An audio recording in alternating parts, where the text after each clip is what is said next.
Hey, what's up, everybody? How we doing today? Good to see ya. Don't know why I'm singing, so don't ask me. Happy Saturday, everybody. Good to see you. How are you all doing today?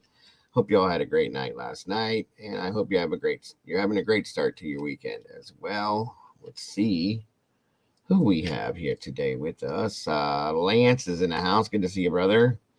What's up, Drift? Good having you here. Good to see you. Rowdy, welcome. Let's see. My mother, good to see you, mother. Thanks for joining us today. Good to have you here. Miss Kim, thank you so much for joining us. Strike First was first in the house. Good to see you, little brother. T2014's here. Good to have you. Good to see you. Share this out, guys. Please make sure that you leave a little DNA on that like button on your way in the door. Share it out to all your friends, family, neighbors, whatever you want to do. Share it out there, guys, and be sure to leave me a comment afterwards. Please. Mr. Larry's in the house. Good to see you, sir. Thanks for joining us. Dustin, what's happening, brother? PPR, good to see you. Thanks for joining us today. Always a pleasure. Is that Mikey? Is Mikey here? Did I miss Mikey? There he is. Mikey's in the house. What is up, my friend? Thanks for joining us today.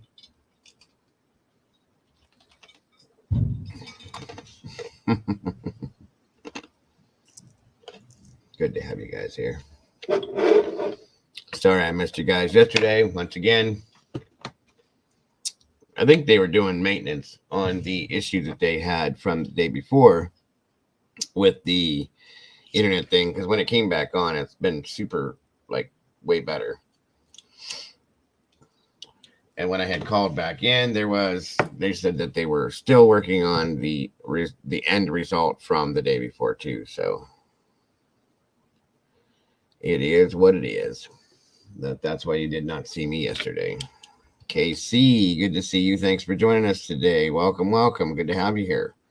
Today, folks, we're doing an open discussion pretty much on a little bit of everything, whatever we may bring up, what topics we go into. We're going to be jumping on that today. And then Monday, we should pick up with the rest of the Summer Wells Revisited and get through that part of it. So today, it's whatever it may be is what we're going to talk about. Any current events, anything new, anything that popped up recently. There's a few things we could throw out there. So we will be doing that. Just got to get everybody on in here. So come on, guys, grab your coffee, tea, whatever it may be. Come on and sit down, have a conversation with me. We got so much going on today that we could talk about. Missed out on yesterday. We missed out on this whole past week pretty much because of my internet issues, but they are up and running at 100% supposedly. So I do have an excellent connection now, so I cannot complain. Good to see you, Rowdy. Thanks for joining us today. Again, KC, welcome. This looks like your first time here. It's so great to see you here. Please feel free to subscribe. Leave a like at the front door when you come in. Please, I hope you enjoy your time here, and I hope you just want to come back. Absolutely.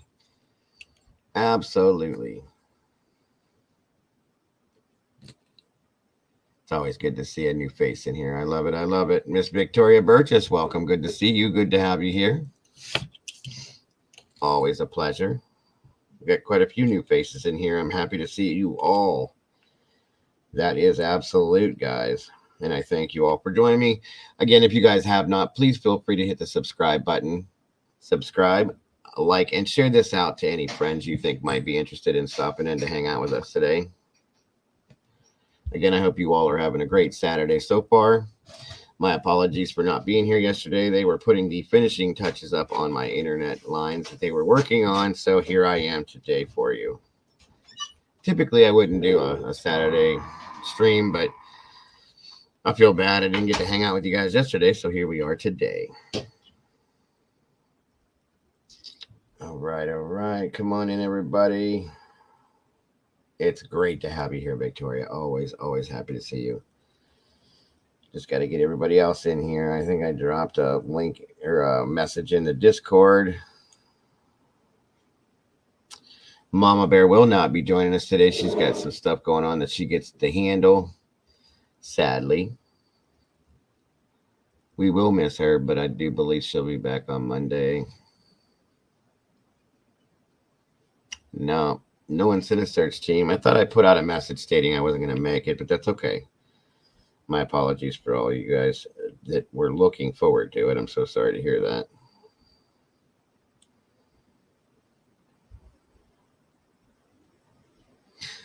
There's a story. Hannah Landon arrested for unaliving stepchild. Yeah, I heard there's a few of those going on. There's some crazy things going on around there, guys.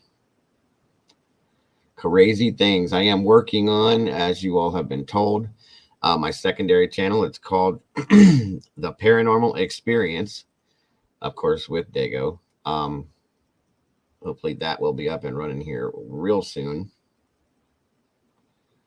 And we can add some other interesting things for you guys to come on over to that channel and check out. Eating chili cheese on a bed. You're always eating something, aren't you, bro? You're not. See, when you're later on, your stomach's bothering you, don't be complaining.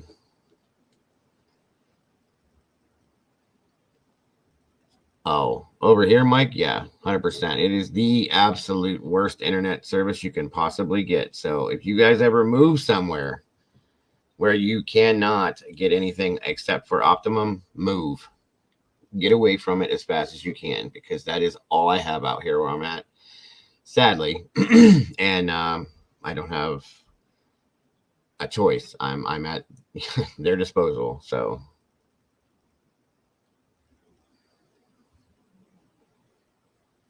it is not fun. Come on in, everybody. Get comfortable. Take a seat. Find a seat. Hang out. Let's see where everybody else is. I don't think Miss Cece will be here with us today either. I don't believe. She's kind of busy, which is okay.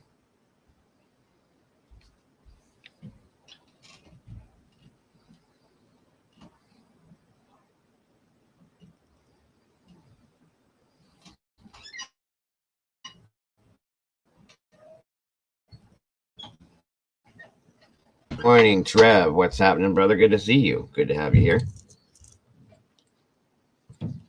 Well, it's actually, it's still morning for a little bit longer. Hope all you guys are having a great day so far and a great weekend this far. Alrighty. Come on in, everybody. Get comfortable. I think I put a message in the Discord. If not, I will. Let me see here. Make sure I'm in the right one.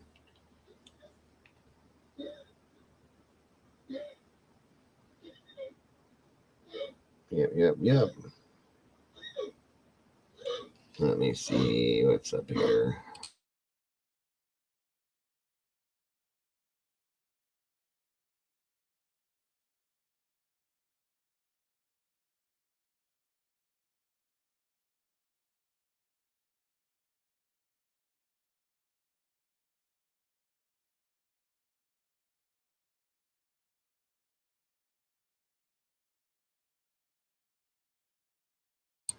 Hey, Lena. Thank you for joining us today. I'm sending Molly a message right now, letting her know. Hopefully she'll see it.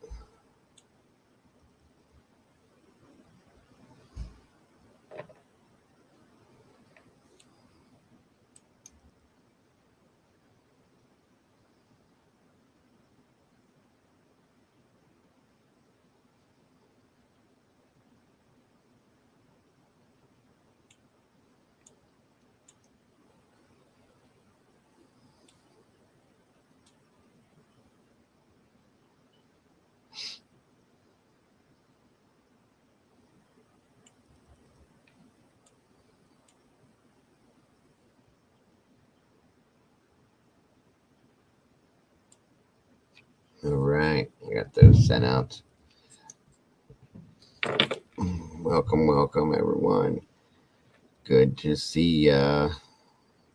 Again, guys, as you're coming in the door, please feel free to hit the like button if you would, please. And if you could, share this out to anyone and everyone that you could think of. 17 beautiful people in here as we're getting started. That's awesome. Let me see. I'll make sure I got all the notifications set up.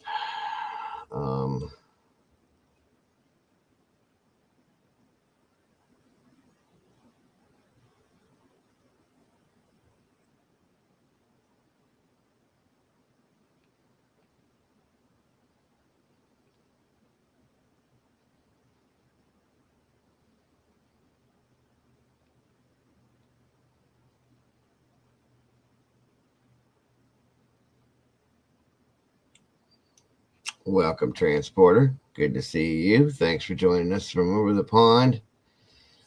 Hope you all are having a good day over there as well.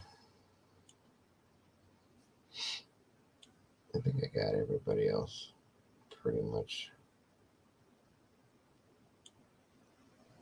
16 peeps. Come on in, everybody.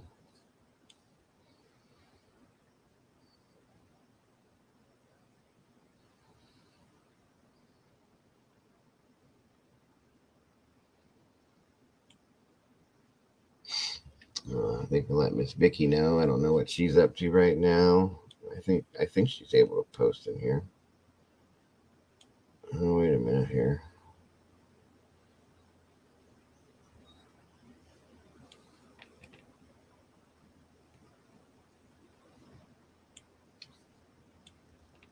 Good to see you, Transporter. Good to have you here.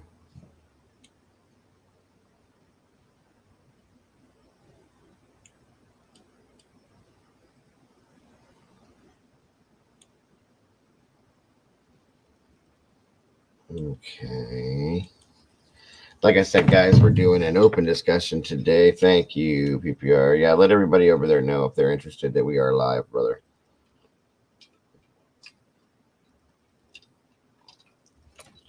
We're doing an open discussion today in regards to a little bit of everything.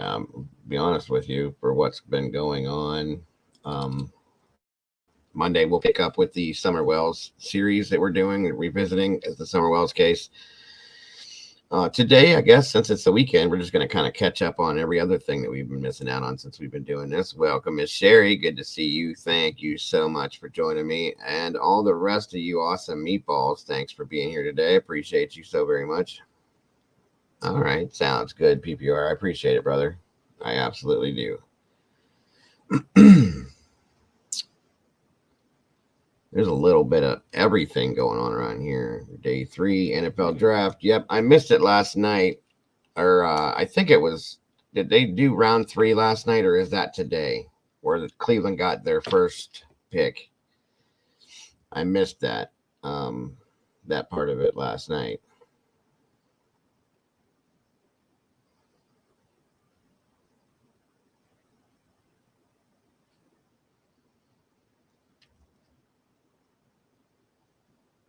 Nah, it's all good, T. No worries.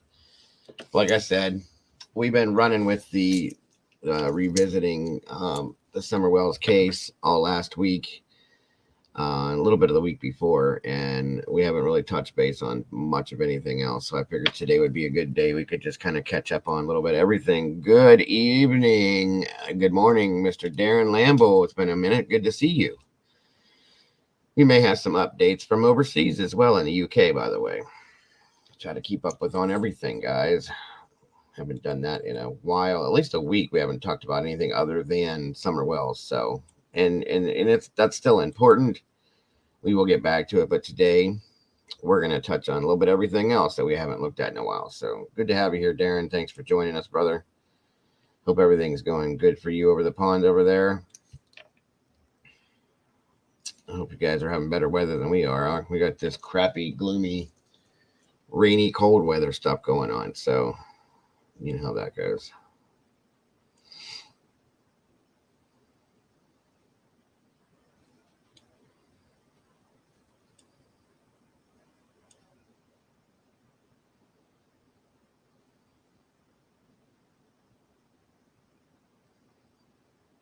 Just trying to make sure everybody's getting their notifications. Come on in, everybody. Get comfortable. Like I say, grab your coffee, tea, whatever it may be. Come on in, sit down, have a conversation with me if you would. It's lovely here in Wales. Good to know, my friend. Good to know. At least you're getting it better than we are here. Mm-hmm.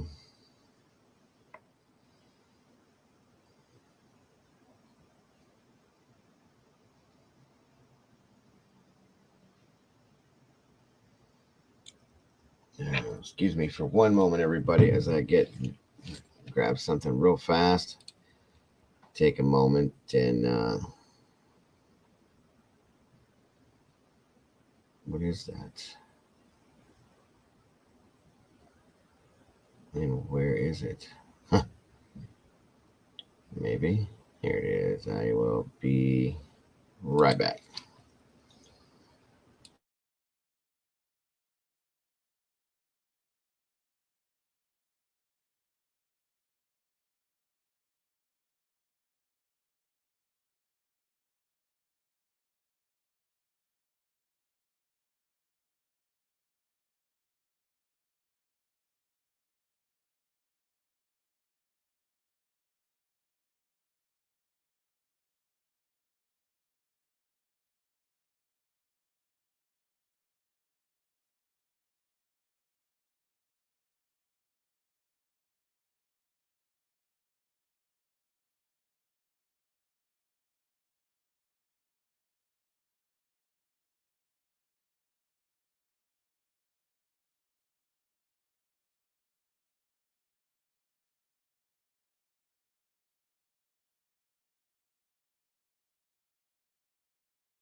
All right.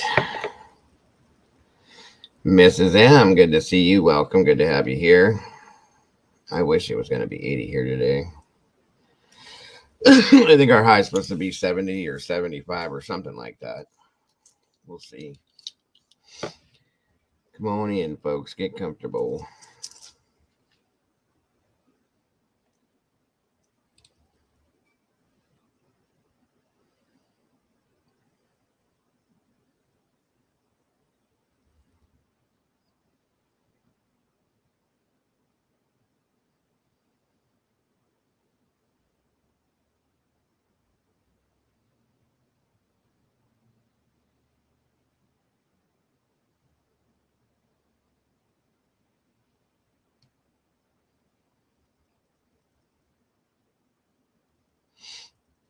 All right. Everything's loading.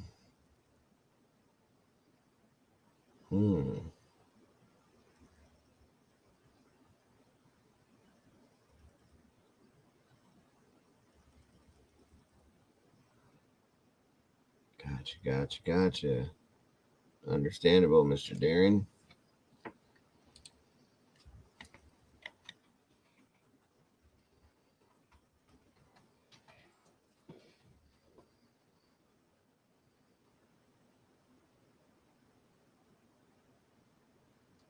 Oh, you talking about the Ledby, the nurse from over there? Yeah, Lucy Ledby.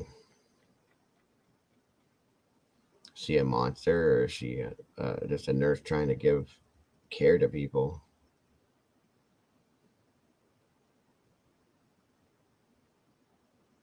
Kind of freaks me out a little bit. She was a NICU nurse, if I believe right, and bad things, folks. Bad things. Is her trial? Her trial should be going on right about now, I believe, isn't it, Darren?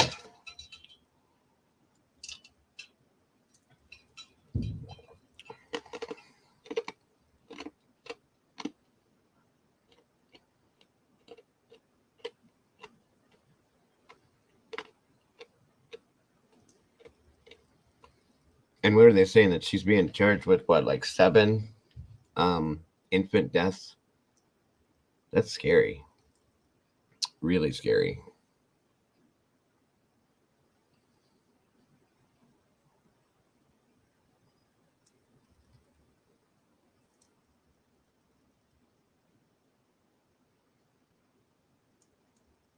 That's crazy.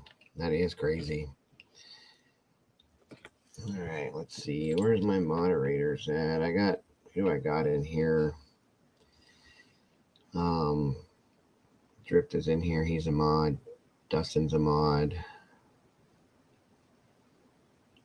I think that's about it. Strike Purse is in here. He's a mod.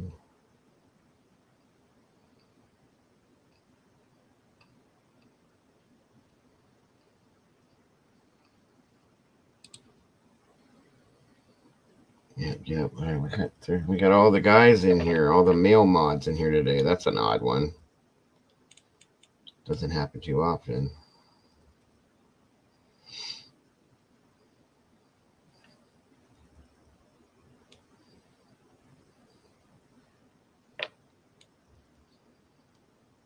And that's what I thought, Darren. I thought that trial had started already.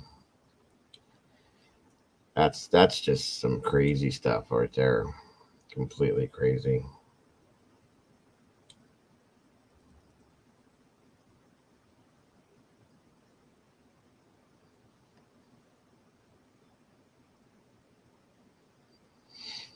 How do you tell who's in your stream? Well, I can see who's in chat right now. Besides that, if there's anybody lurking that's not in the chat, I don't know who it is, but I can see who's here in chat by looking at the chat. That's all.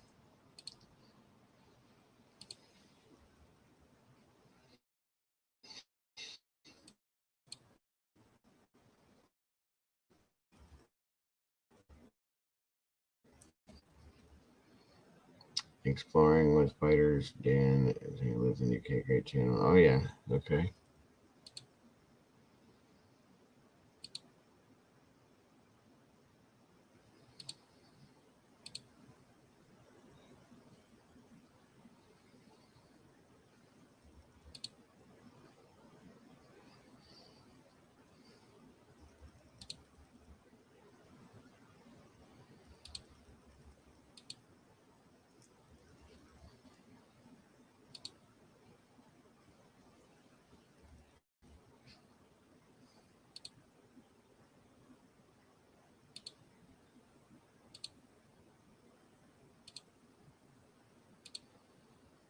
Sorry guys, I'm trying to fix something. Hold on.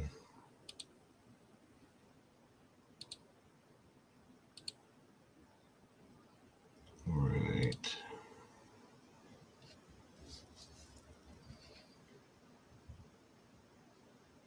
Yes, they are. Oh, it's got good moderators, great moderators here. Again, guys, we have a couple new people in here. Casey's new. Welcome, Casey, as we do with everybody that's new. Make them feel at home. Him or her feel at home. No worries, Kim. You know how it goes in here. We're absolutely fine with that. Welcome, Mr. Whistle. Good to see you, buddy. Thank you for joining us today. One moment, everybody. Sorry about that.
Sorry, everyone. That was Mrs. Dago asking if we had something here before she goes to the store after she gets off work. And I am glad that you found us as well, Casey. And I hope you enjoy it here. Looks like we got our group in here. Most of them. I'm missing some people. I'm surprised I'm missing. That's all right, though. It is the weekend, folks. People have things they got to do.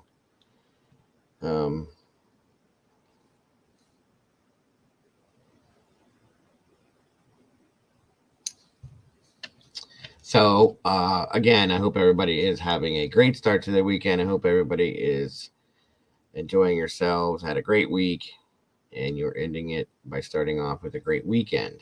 Was there anything anybody, before I get started into anything, is anything anybody had specifically that they wanted to talk about or throw out there before we get rolling in particular?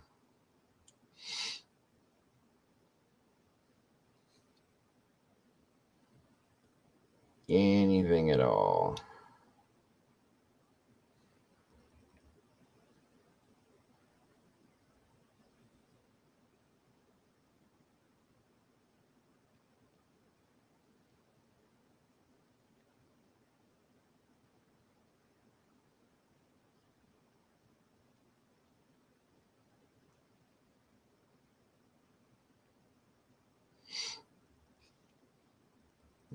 Okay. Let me see what we got going on. I don't know if you guys have been following along with the other big case we've been covering, the Idaho 4 case. There have been a whole lot of things falling out of the sky with that case, and I mean a lot. A whole lot.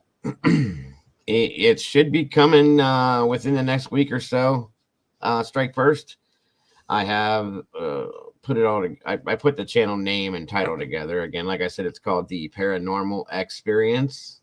Now, let me type it on here for you, just to show you what it looks like. I'm trying to put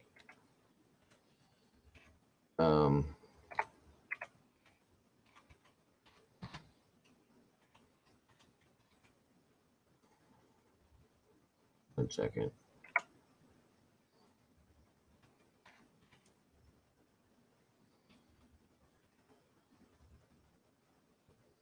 I'm trying to put like an icon together and a title cover page for it. But that is the name of the new channel. Right there on screen, The Paranormal Experience.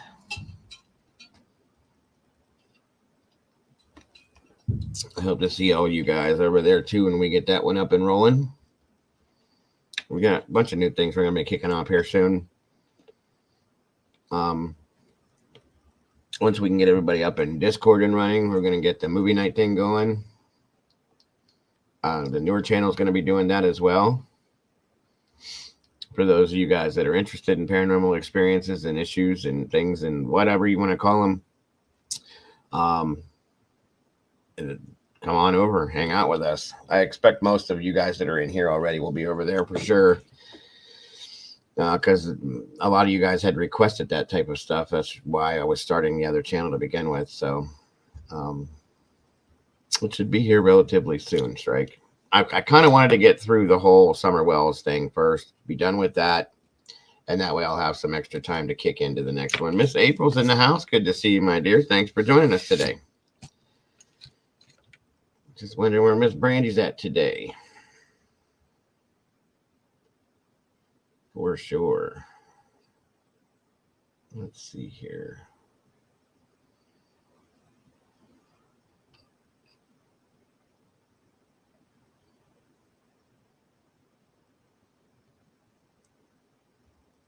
It's great to see you, April.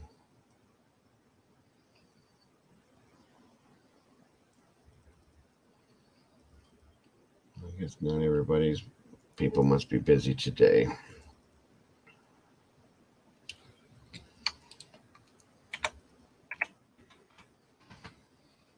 So as out Mr. Darren. Yeah. Well, we did a revisiting the Summer Wells case. We started, Darren, because the case started to go cold, and I don't like that. Okay, especially with a small child involved like that. It's just not fair to her. She deserves more than that. Pink is in the house. There she is. Good to see you, my darling. Thanks for joining us today. I was wondering where you were. So, like I said, Darren, it started to go cold, and I just don't like that, especially when any case involves a child.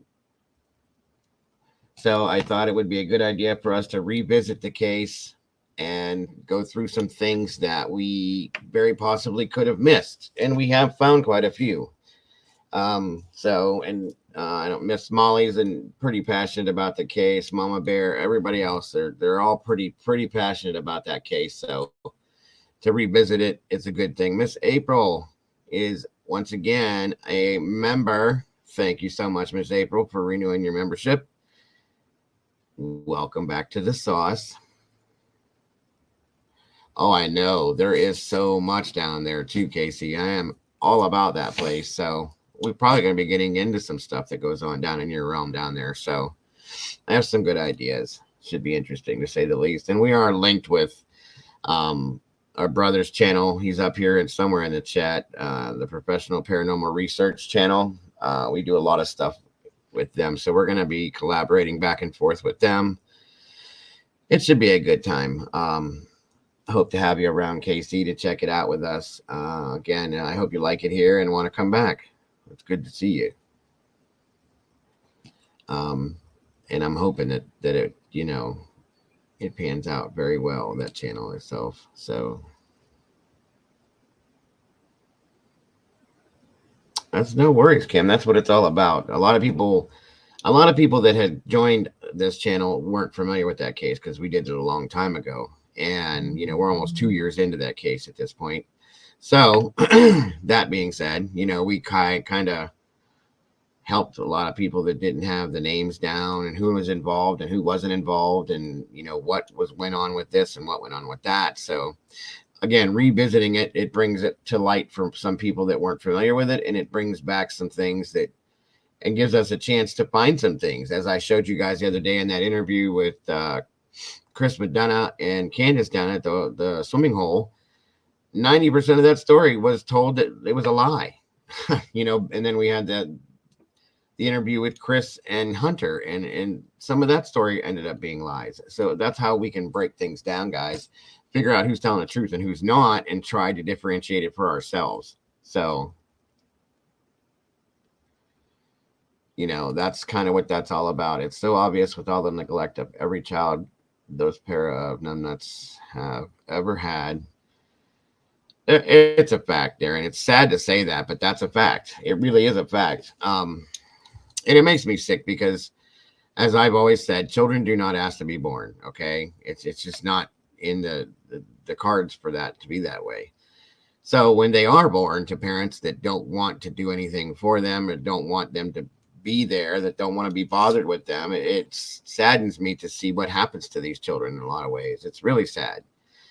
This is just another case as to where this child she didn't have a chance from the day she was born to these parents, in my opinion. I'm sorry. So,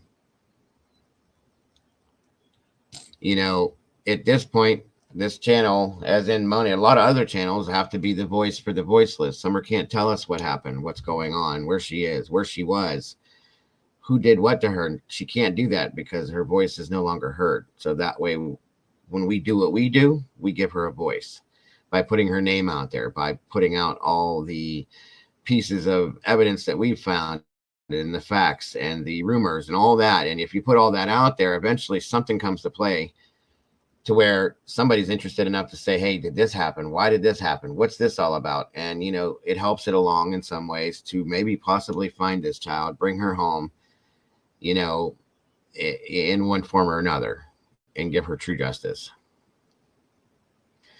I appreciate that, Darren. I really do. And that's why I do what I do, truthfully, in all of these cases. And I really do appreciate you saying that, bud.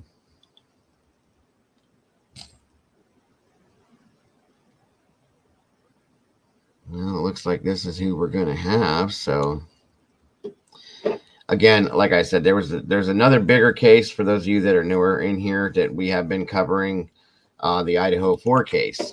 Brian Koberger, the 4 students from Idaho that were unalived back in November. And that is coming along. The trial is going to be starting here in June 28th, I believe it is. So there's a lot of stuff that keeps falling out, like I said, falling out of the sky in regards to that case. We haven't really been able to touch base on any of it because we've been busy with revisiting the Summer Wells case this past week and a half. And that's when all this stuff is coming to light. And it's kind of crazy, folks. There's a lot. There's a lot of weird things, a lot of rumors that are flying now. There's some factual stuff that has popped up. And I was going to kind of touch base on a little bit of that today and see what we got going on and see what everybody thinks in regards to that. So there's a lot to that. That's one of the things I wanted to throw out there and talk about today. Let's see, yesterday, the Today Show put up some stuff, some facts about it that we're going to touch on. And then we're going to just keep rolling from that point on. I got different videos and stuff to show you guys in regards to that.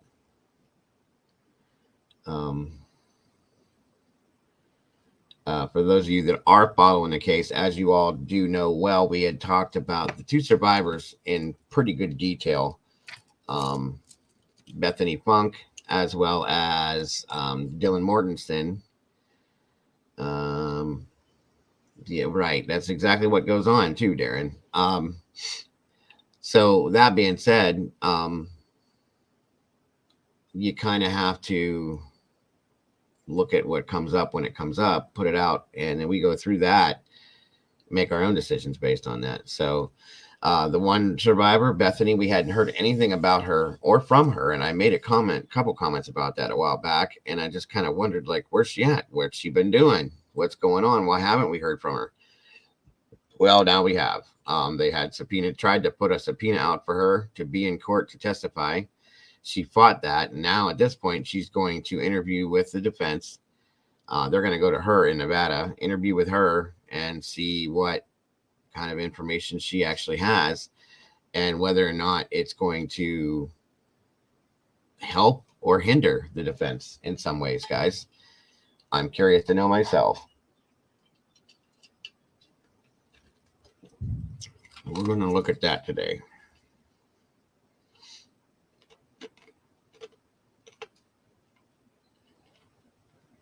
Let's see here.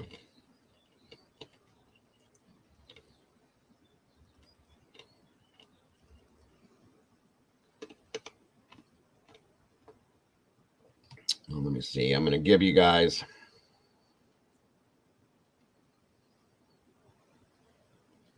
a little bit of info from 4 days ago when this kind of first started, or 3 days ago, actually, via NBC News. I'll give you guys that first, and then we'll jump from there. We'll jump from there into the next part of it and talk about it that way.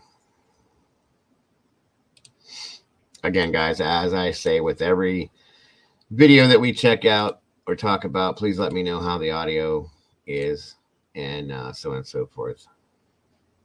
Please make sure you guys have subtitles in case you cannot understand them.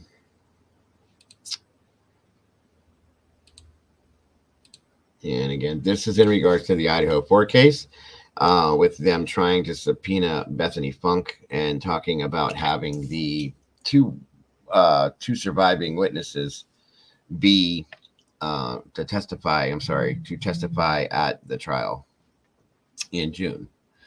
So again, let me know your thoughts, your theories, opinions, whatever that may be. Just know that you guys are more than welcome to call in at any time today during this stream. The number is 234-703-4047. Call in, let me know your thoughts, theories, opinions, feelings about any of this stuff that we talk about. I am so glad to listen to you guys call. Listen to your guys' thoughts and theories on everything as we talk about it all, guys. So please, please feel free to call. Tonight, a bumpy start to a lengthy court battle from the defense team of alleged Idaho murder suspect Brian Koberger. His team attempting to force a surviving housemate of the Forest Lane University of Idaho students to testify in his defense at a preliminary hearing in June. That roommate, Bethany Funk, is fighting against it, filing her own motion to quash the subpoena in Washoe County, Nevada. There's a good chance this judge will quash the subpoena because the net effect to the witness may be to terrify her, even if that's not the intent. It's unclear when the Washoe County judge will make a decision. According to an affidavit, Funk was in a first-floor bedroom of the apartment house during the early morning of the murders on November 13th.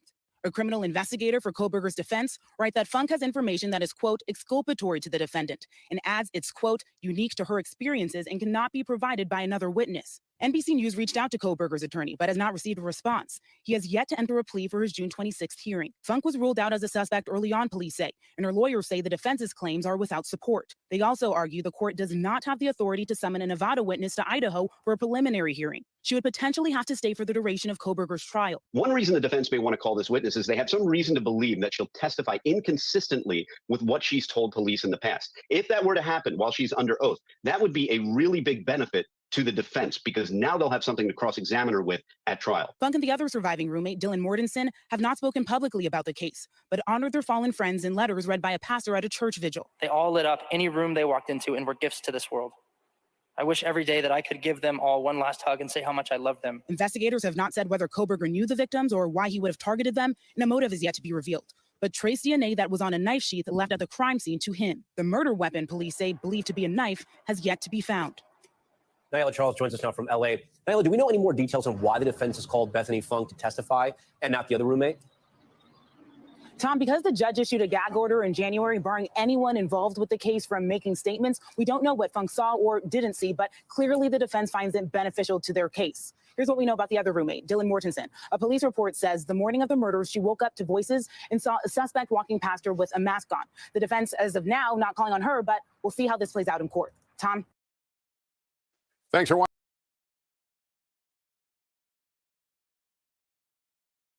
And so there is that, and that's how this kicked off, everybody. It's kind of interesting. Again, there was a gag order put on this case early on because there was so much to talk about. They don't want things getting out here to social media and all the armchair detectives, as they call them, such as myself. Sadly, but they look at it as a hindrance rather than helpful. But it would definitely be interesting to hear all about that scenario. Now, she's fighting that. She did, and was granted the fact that she doesn't have to go to Idaho to testify at this point. But she is going to be interviewed by the defense team, as I'll show you here in one moment. One moment here.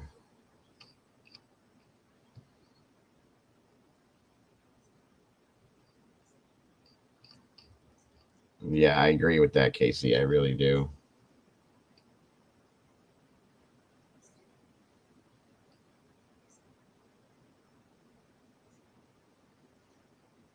Okay, so this next piece, as I said, comes from the Today Show. And it said that the two roommates survived the stabbing. Sorry, guys, one moment here.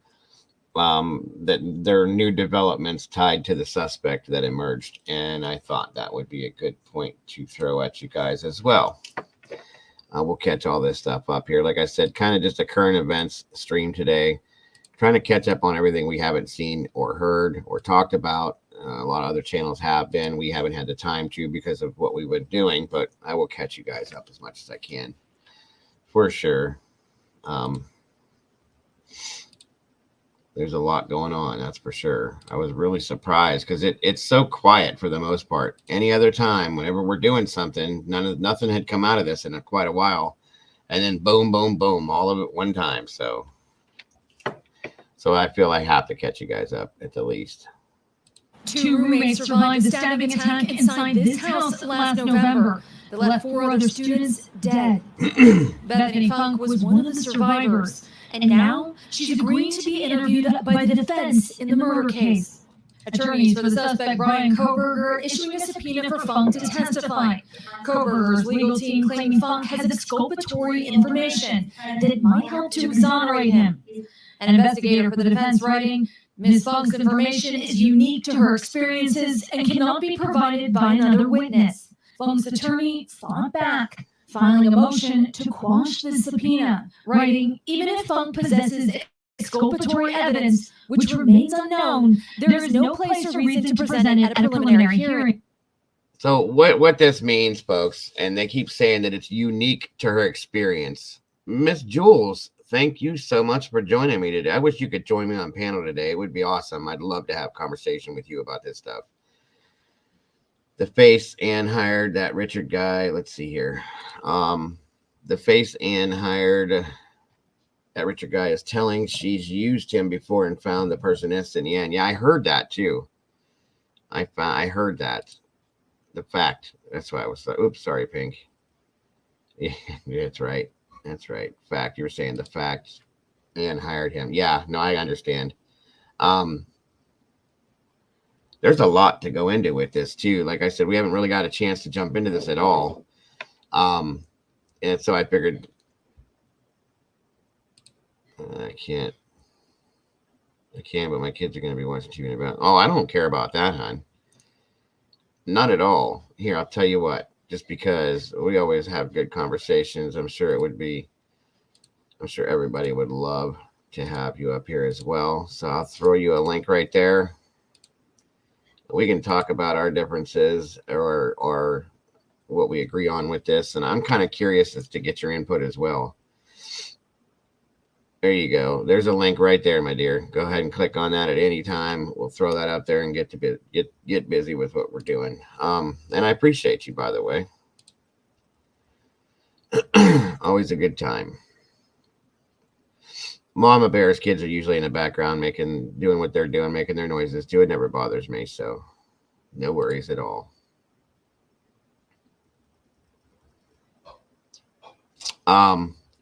Yeah, because I have a few. I haven't really got to touch on this at all, and I'm kind of curious. I mean, I watched Jules's videos, by the way, guys. If you haven't seen it there, I'd like to throw her. If one of the mods could put Jules of All Trades link out there for some of the newer people, guys, go over, subscribe, check out the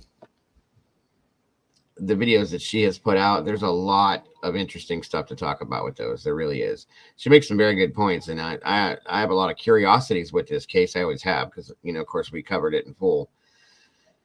And Jules is one of the only other channels that I kind of will, I guess you could say, collaborate with at any time and kind of share the same. We're always on the same page with a lot of our stuff and so on and so forth. So I enjoy watching her videos for that reason. She's made some very good points in what she's talked about. So if and whenever you're ready, the link is right there in chat. All right. Good to hear, Miss Sherry. I figured you were. Most people in here are a subscriber from a long ways ago. So, but yeah, and that was a point to. We'll get back to this video if she comes up here. We'll get her up here first, and then go back to that. But even if, as it was saying, take your time, hon, no problem. Even if Bethany has the exculpatory evidence, and that does remain unknown, as they were saying, if it says that there is no place or reason to present it at a preliminary hearing, okay. But I kind of disagree with that a little bit. If there is something that she has that would exonerate him, I'm not saying she does. Everything that we talk about in here is 100% alleged, and it's all speculative based on fact that we have. Okay, I try not to give any facts if I possibly. And if there's anything that she would have that's exculpatory, I would think they would want to present that at a preliminary. I would think, but it's the way this case has gone. Who's to say? Who knows? You know what I mean? It's hard to tell. There's so much with this, as we've all talked about, except for the newer people, of course. But excuse me, there's so much with this case that just you're going one direction for a while, and then something pops up, and then you go in another direction, and then you go with something else that pops up, and it all just kind of like where are we at now? Because of course, with the gag order, we don't get a whole lot of factual stuff on a regular. We just take what we can get that is leaked out or put out based on fact and hope to God that it's 100% right. So it makes it hard at times. It does. It's frustrating. It's stressful. So you know how it goes. One moment here. Let's see. Snowballs. Yeah. It's not giving me the ability. It says, oh, there we go. All right. Can you hear me okay? Nope, not yet. Something was disconnected, Jules. You have to reconnect something, I guess. It says device is not connected, whether that's your mic or your camera or whatever you want to do. And of course, you don't have to use your camera. You can just use your icon. You might have to come back out and do it again.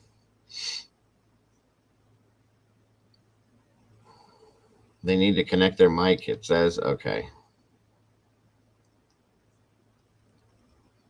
Everything's connected. I just don't know how to do this method. I'm sorry. There, let me drop the link one more time for you to click on there. Try it that way. All right, there you go. It is one of the craziest cases I've seen. Summer's case was a pretty wild one.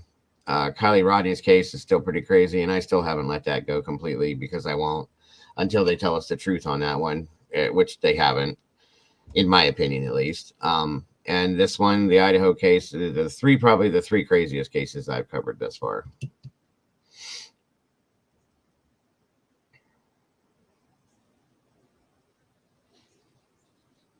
This one here is definitely probably the biggest as far as this type of scenario. I just don't know. I understand why they have the gag order and this and that for certain circumstances, but I said a long time ago, if they're going to put certain facts out, that they need to make sure that they're gonna, it says, okay, hold on 1 second.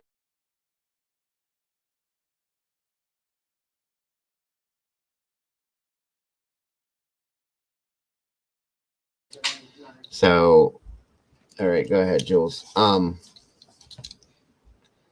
They put out certain things, and then we take those things with what they give us, and we try to do something with it, and it just doesn't. It turns out being more of a problem than anything. So that's why they need to give us the truth and the factual stuff, so we can use that instead of these other things. Because a lot of times they say that they don't like the the YouTubers that do this and do that, but we only use what they give us, or sometimes people get stuck with rumors and stuff like that. But if they would give us the truth, that wouldn't happen so often. It doesn't make any sense to me at all.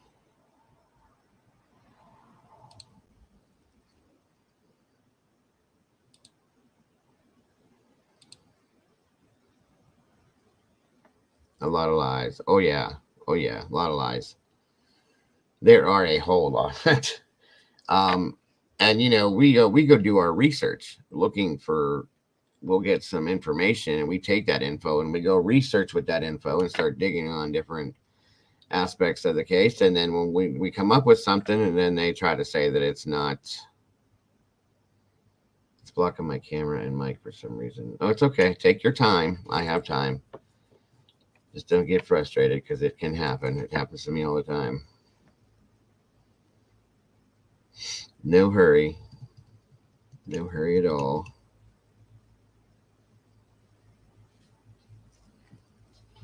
So that's why we do spend the time that we spend on these cases, to try to find what we're truth, as much truth as we can give it.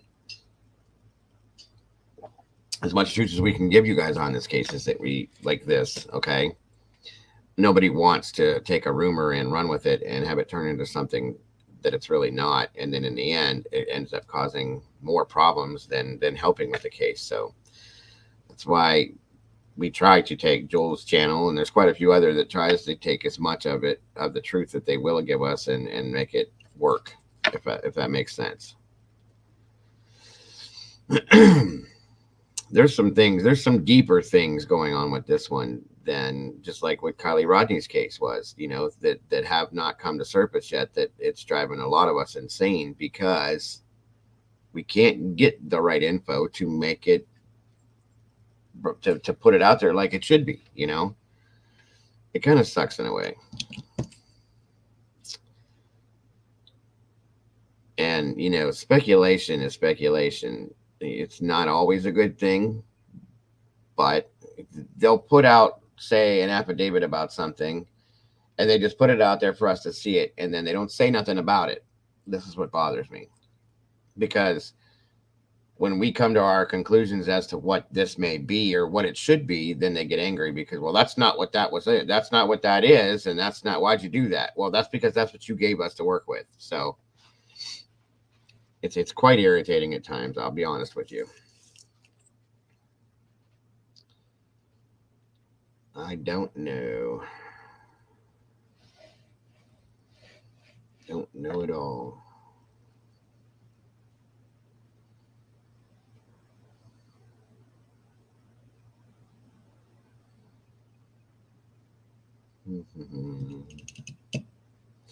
Welcome, Star. Good to see you. Thanks for joining us today. I appreciate you.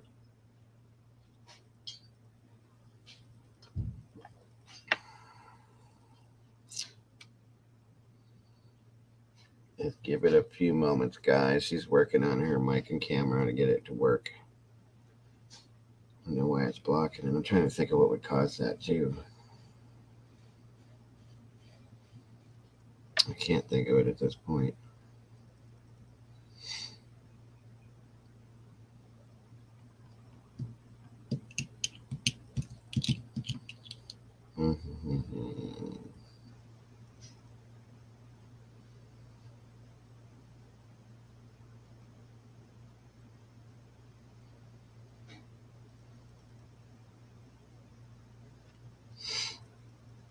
Hope you're having a good start to your weekend, Star.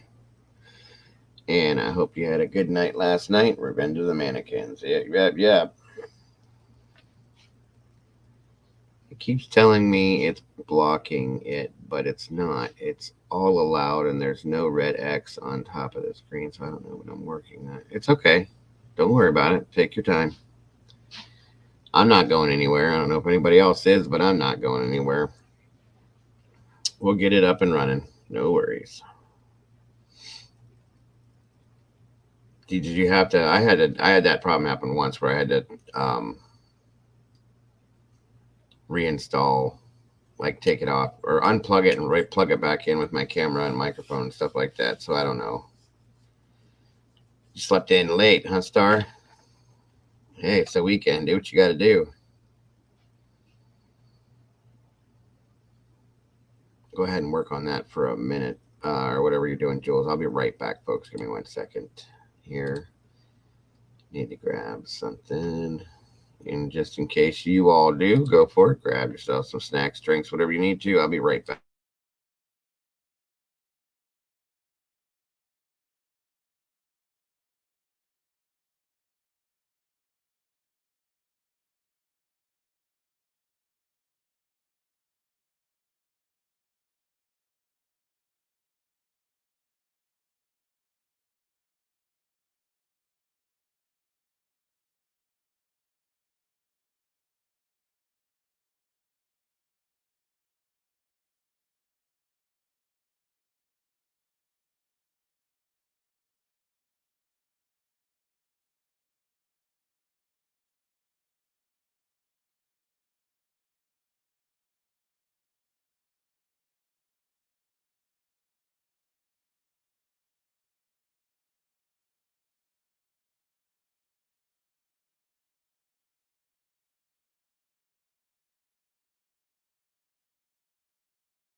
Welcome, Miss Vicky. It's still saying the same thing, Jules, that they need to add their mic and cam before you can add them. It's weird.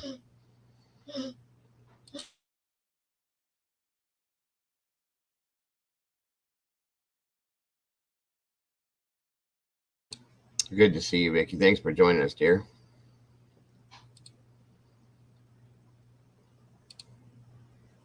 I don't know why that's so weird. Why does that keep doing that?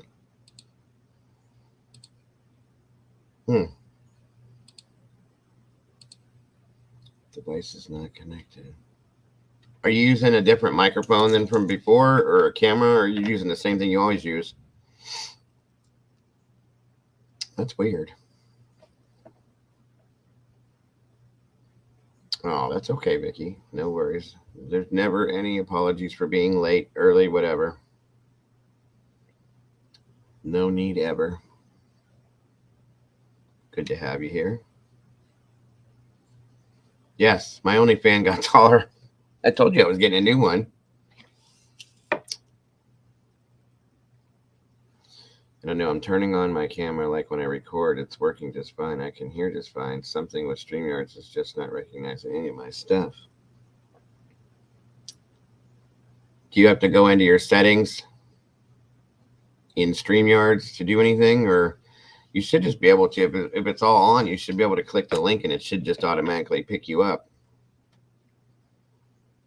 It's weird. Yes, my only fan is now a floor only fan. I told you I was getting a new one because the other one was broke. So, speaking of which, one moment.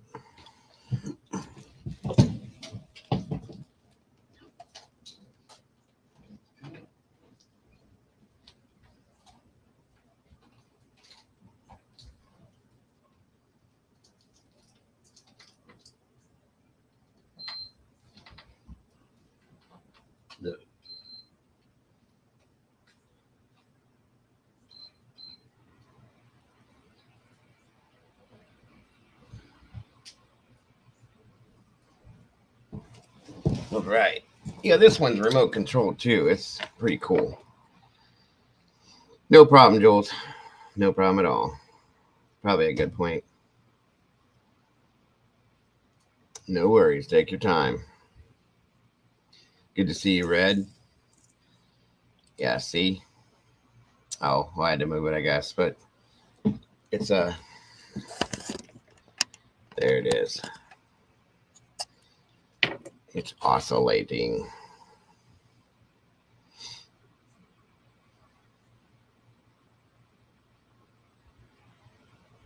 Gotta love it.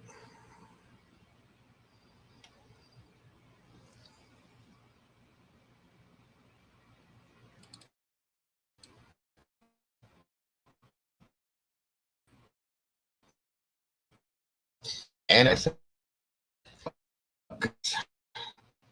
let's not do that now, folks. Okay. Here, let's see what happens.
All right.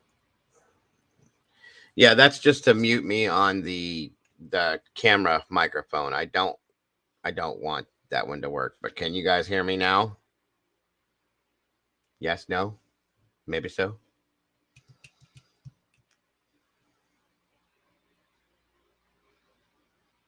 Or does that mute me all the way around?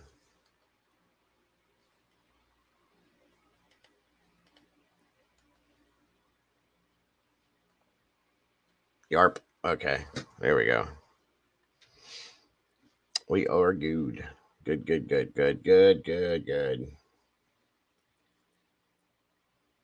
All right, so I guess let me do this here real quick while we're waiting on Jules.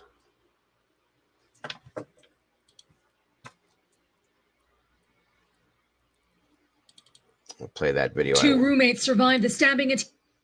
I'm going to play the video I was going to play for you when she jumped in here. When she gets here, we'll go ahead and bring her up, and then we can just talk about it. Take your time, Casey. We'll be here. Sorry for all the technical issues.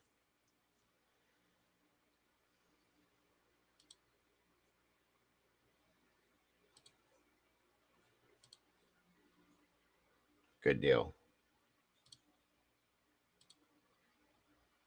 All right.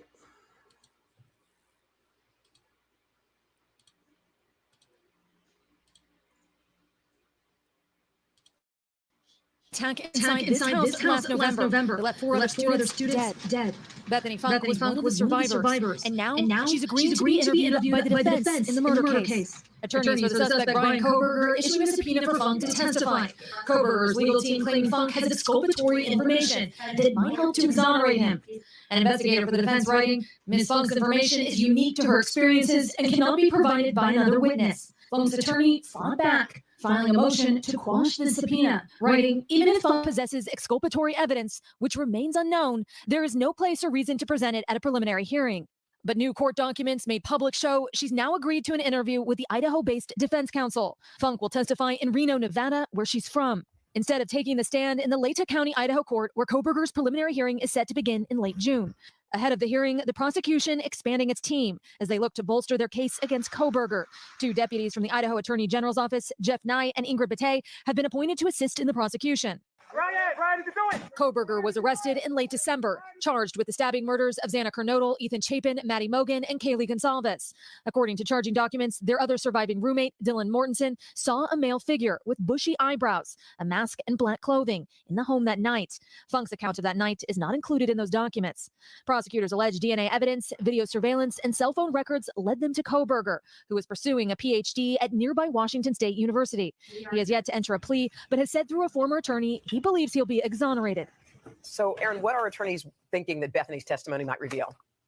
Well, Hoda, while we have a better understanding of what Dylan experienced that night, there are so many unknowns about Bethany. Local police have said on the night of the murder, she was in her room on the first floor, but it's unclear if she woke up when the killer was inside. It's also unclear when she realized her roommates were dead, and we don't know what happened in the hours between the time of the murders and the 911 call. So clearly, the defense wants to know more about what she potentially heard and saw. Hoda. A lot of unanswered questions there. Aaron McLaughlin. Aaron, thank you. Hey, thanks for watching. Don't miss the Today Show every weekday at 11 a.m.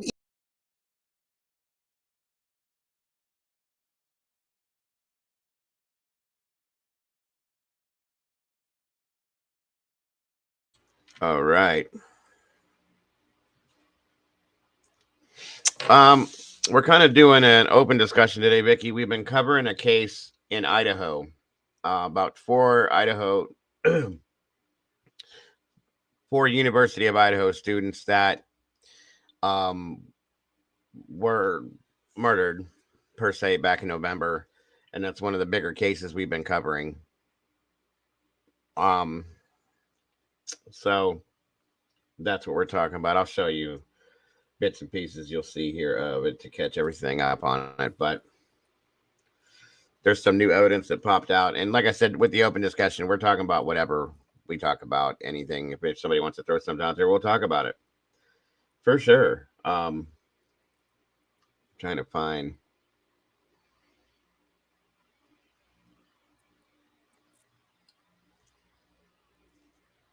One second here.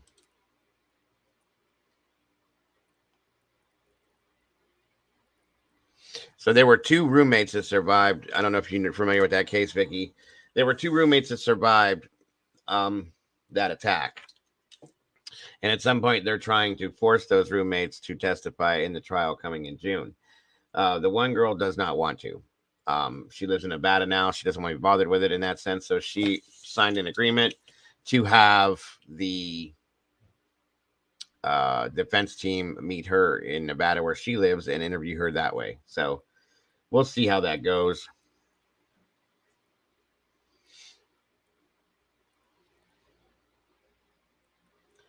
Trying to find the one download I had about let me see here.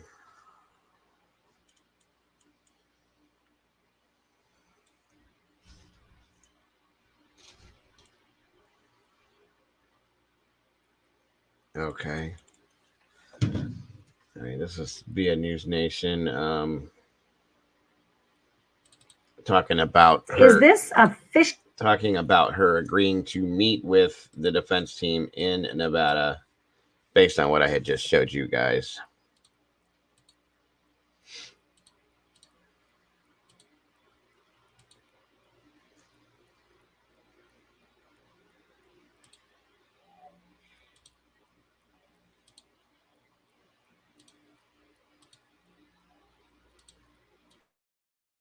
Is this a fishing expedition?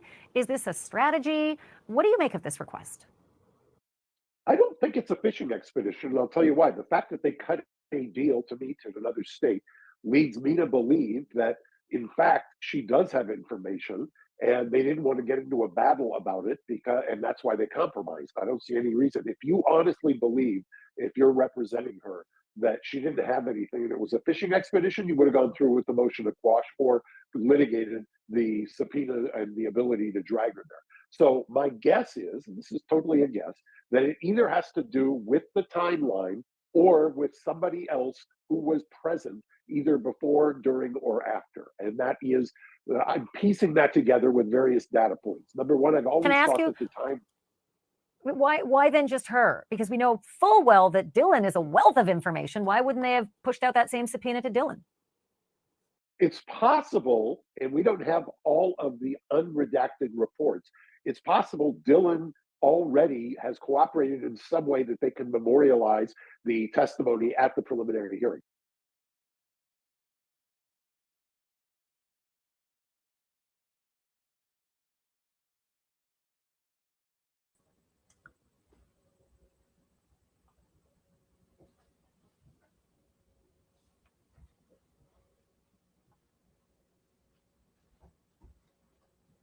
I can see you, but I can't hear you. Can you hear me? You can't hear me? I can now. That was me that did that. Sorry. Okay, so you can? Okay. I can see and hear very clearly. Awesome. Okay, that took forever. It was like way in my deep settings. I had like apparently turned off Chrome's ability to access stuff, but that makes no sense because I've done it a million times on other websites. So I don't know what. Right. I've done it before. Yeah, it's crazy. Okay, so 4 passed and 1 was left. 2 were left alive.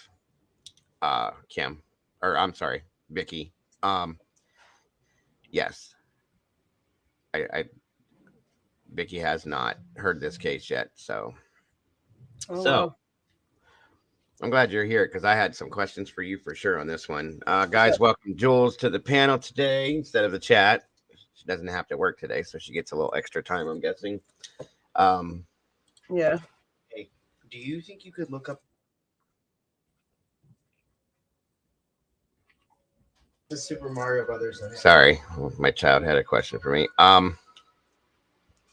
Hi, Jules, my favorite YouTuber, right up there with Dago. Well, hey, Cam. Hi. Hey, Pink. Hey, everybody. Good to see everybody welcoming you. Thank you for that. So, at this point, with this mess per se, I was going to blatantly ask you what do you think? Period. With everything that we've seen recently, I should say. Well, honestly, everything that we've seen recently has kind of brought me back to one of my original theories since before we even had a suspect. And that was? I can't remember. These two definitely, because I haven't put this out there. I was kind of advised, against it. I already knew, so was I. It's okay. Right at the very beginning, the fact that they took 8 hours, I don't care what anyone says. That's unacceptable. 100%.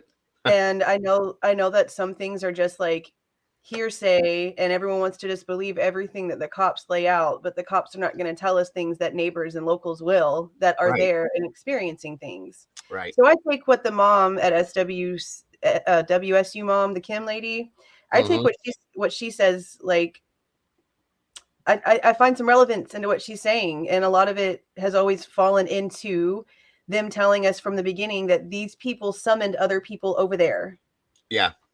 And all of that falls into this. So then here now with this most recent information, it's not just Dylan that heard and saw and was lame as hell and didn't call 911. Now it's both of them. Right. And that just makes it even worse. And how are we not supposed to think they're not involved somehow, or that they did some sort of cleanup, or even if they weren't involved in the actual act, but there's a reason why they waited 8 hours that they're trying to hide because they don't want to get in trouble for their own things. It just doesn't look good for anything at all. And it doesn't make any sense whatsoever. None. Mm-mm. I've kind of been quiet about it too. I said something in the very beginning when this first popped up, as when these two came out as survivors, blah, blah, blah.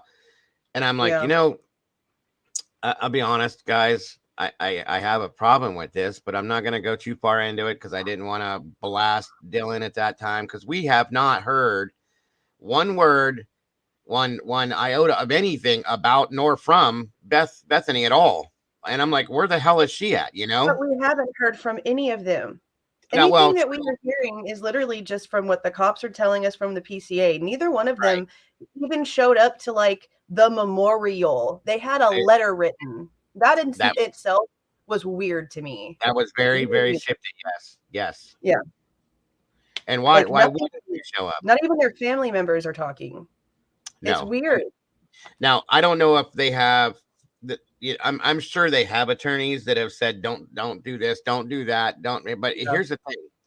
And this is just me. I'm not a detective. I'm not an attorney. I'm not anything in that aspect, but I do this. Okay. So here's my thing. If you're 100% guilt-free on this scenario, I would think that you would blast your face all over the place and say, hey, this is where I was. This is what happened. This is what I did not do and what I wasn't a part of, but that has not happened.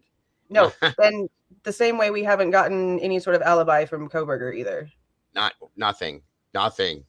I've never, ever seen such a silent suspect before. Me either. And it almost makes me wonder if it's because they're shutting him off to exonerate him, because if he says anything, that it may cause a problem with, I don't know. I've never seen anything like this before. This is crazy. Yeah. And you're right. If she doesn't have anything that she's like worried about, why not just come to court? Why are you scared to cross back over that state line? Right. It's you flew to Nevada like it's not a damn big deal, What's the big deal now? So I have a lot of problems with this. I want to know why it's such a detrimental issue for her to be there, what she's afraid of, what she's been told to not do, possibly what she does know that she's not telling. Now, see, there's all these other crazy rumors that are running around about naked men running through the house and this and that and all that other fun, crazy stuff, All I know about that is this. If she was in her bedroom, she can't see the back glass door. So that's crap. And the only way that it would even make sense for her to have seen anybody is if she's been lying this entire time, lied to the cops or whatever the cops told us just isn't true to begin with, and she wasn't in her room. Right. And where was she if she wasn't? Well, then there's also, and I'm sure you heard this too, that she wasn't even there and she came home from somewhere. I've questioned that too. And I thought that maybe that could have been the situation, because I kind of misread something in this newest information we got from this Richard guy. And it sounded as if she showed up after the cops discovered the bodies, but I misread it. And someone else had posted a bunch of news clips and kind of like put a bunch of mashups together. And the chief stated that both of the roommates were there whenever the police got there. Both of them were there. So then it still goes back to, okay, well, then they both called other people over to contaminate a crime scene. And they both heard something apparently at 4:00 in the morning and nobody called the cops for 8 hours. So it's just double crap at this point. Now, with you saying that, this has been another problem of mine, and I didn't really speak much on this as much as we've covered this case. But here's my thing, guys. It was said that maybe she was scared. We're talking about Dylan now. Maybe Dylan was scared and didn't want to say anything and this and that. But no, yeah, that did come out too. But let me back up. There's so much with this, but that maybe she thought that they were wrestling around, they were playing around, they were playing with the dog, they were this, they were that. If that's the truth, then why wouldn't you go out of your room to go see what's going on? As I'm sure you have done so many times in the past, because these are your roommates. This is your home. You're not staying in a friend's house. You know, it's not going to be weird of you to go out. So that in itself tells me that they knew something was wrong, which is why they did not come out of their rooms, nor did they call anybody. And yes, Vicky, 8 hours. It was 8 hours. I don't even believe it, though. I think that they're just telling people that they just stayed in their rooms, or at least Dylan's just telling people she stayed in her room. It's not true. I told everybody in here when we started talking about Dylan, because there was nothing brought up about Bethany. And I said, I find it really hard to believe that this girl, young or not young, and I'll give you my theory, opened her door, saw this man walking towards her, and he walked past her and out the door. I find it hard to believe that, one, she did not latch the door to lock it if she was worried, for one. Two, I find it hard to believe that she went back in her room and locked the door and never came back out for 8 hours, because if it was me or anybody else, I think, after seeing him walk out of the house, I'd be curious and I would go back out to see where he came from and what was around there. But they never said she saw him leave. Well, it was... It's implied, but it's not implied. That's alleged. Yes, that's true too. So, which has always been the big reason why they still cannot tell the way he exited the house, because she never saw him leave, because that's still not verified. That went back to the whole, they didn't find a blood trail outside the house. Well, that's because they don't know which way the guy even left. Right. That's exactly it. They don't know, and that's the problem. And they're not giving anybody anything because they can't. I shouldn't say they can't. I think they could. I think they're choosing not to. Mm-hmm. Whether or not it would cause issues with the integrity of the case or not, I don't know. But something like that, you would think. And as we all know, and as I proved, this was one of the bloodiest scenes that has ever been seen, because I showed you guys there was enough blood for it to seep down the outside foundation of the home. Yep. Guys, it's a lot of blood. Okay. So who could have walked through that scene without making tracks or marks or something? Or who walks into that scene and still calls 911 for an unconscious person? I understand, I did a video about this, about their verbiage and stuff, and how if they can't get the specifics out in the first 10 seconds, they just throw unconscious person out there as a default. Right. But there's no way at this point that they are still sticking to that story that they called for an unconscious person. You cannot walk into that house after 8 hours and not be bombarded by the smell of death. You couldn't be in that house after 8 hours and not smell that smell either. No. Listen, I did 17 years in the fire service, EMS, all that stuff, guys. I've been on multiple scenes. I've been on unaliving scenes. I've been on self-unaliving scenes. I've been on it when blood leaves a smell. Okay, especially after it sits for hours and ferments. There's a smell to it. It's period. There's a smell. It's not just blood either, because the body gets rid of all kinds of things after it stops. Right. That's right. When a body is deceased, it evacuates itself. Okay, there's things that come out that you'll smell. I mean, death has a smell. End of story. Mm-hmm. That's all there is. And rigor mortis and all of that stuff starts to come in after just a short period of time. That all happens in a scenario like this. You would have known something if she walked out that room. Even if she would not have walked back there or upstairs, you would have known something was wrong in that house. End of story. Yeah. Mm-hmm. I cannot believe, I still don't believe, I've had trouble believing the whole time that neither one of them knew what happened before that call was made. Okay. Mm-mm. And the way this is going down really does make it look like they're very possibly involved in some realm or some sort of way. Yeah. To be honest with you. And now step back and look at the fact that they're both still alive too. That's another problem for me. Okay. It is. Yeah. It could easily just be that they had drugs in the house that they wanted to get rid of, that they didn't want the cops to find. They were cleaning up their own mess, blah, blah, blah, blah, blah, whatever. But the fact that they're alive and they were not on the bottom floor together, like the first floor completely skipped over. No, Sweetheart was on the same floor that 2 others were taken out. How is that possible? It's not. And if if this some sort of like planned event, Homeboy knew exactly how many people lived in that house. He knew exactly what they. Yes. It just doesn't make none of it is logical. None of it. No, not even a little bit. No, it's not. And everybody tries to go around it. Everybody's been trying to go around it and build the stories that we're putting out off of what we have to give it to. But you can't go around it because it's right there in your face. It's right there.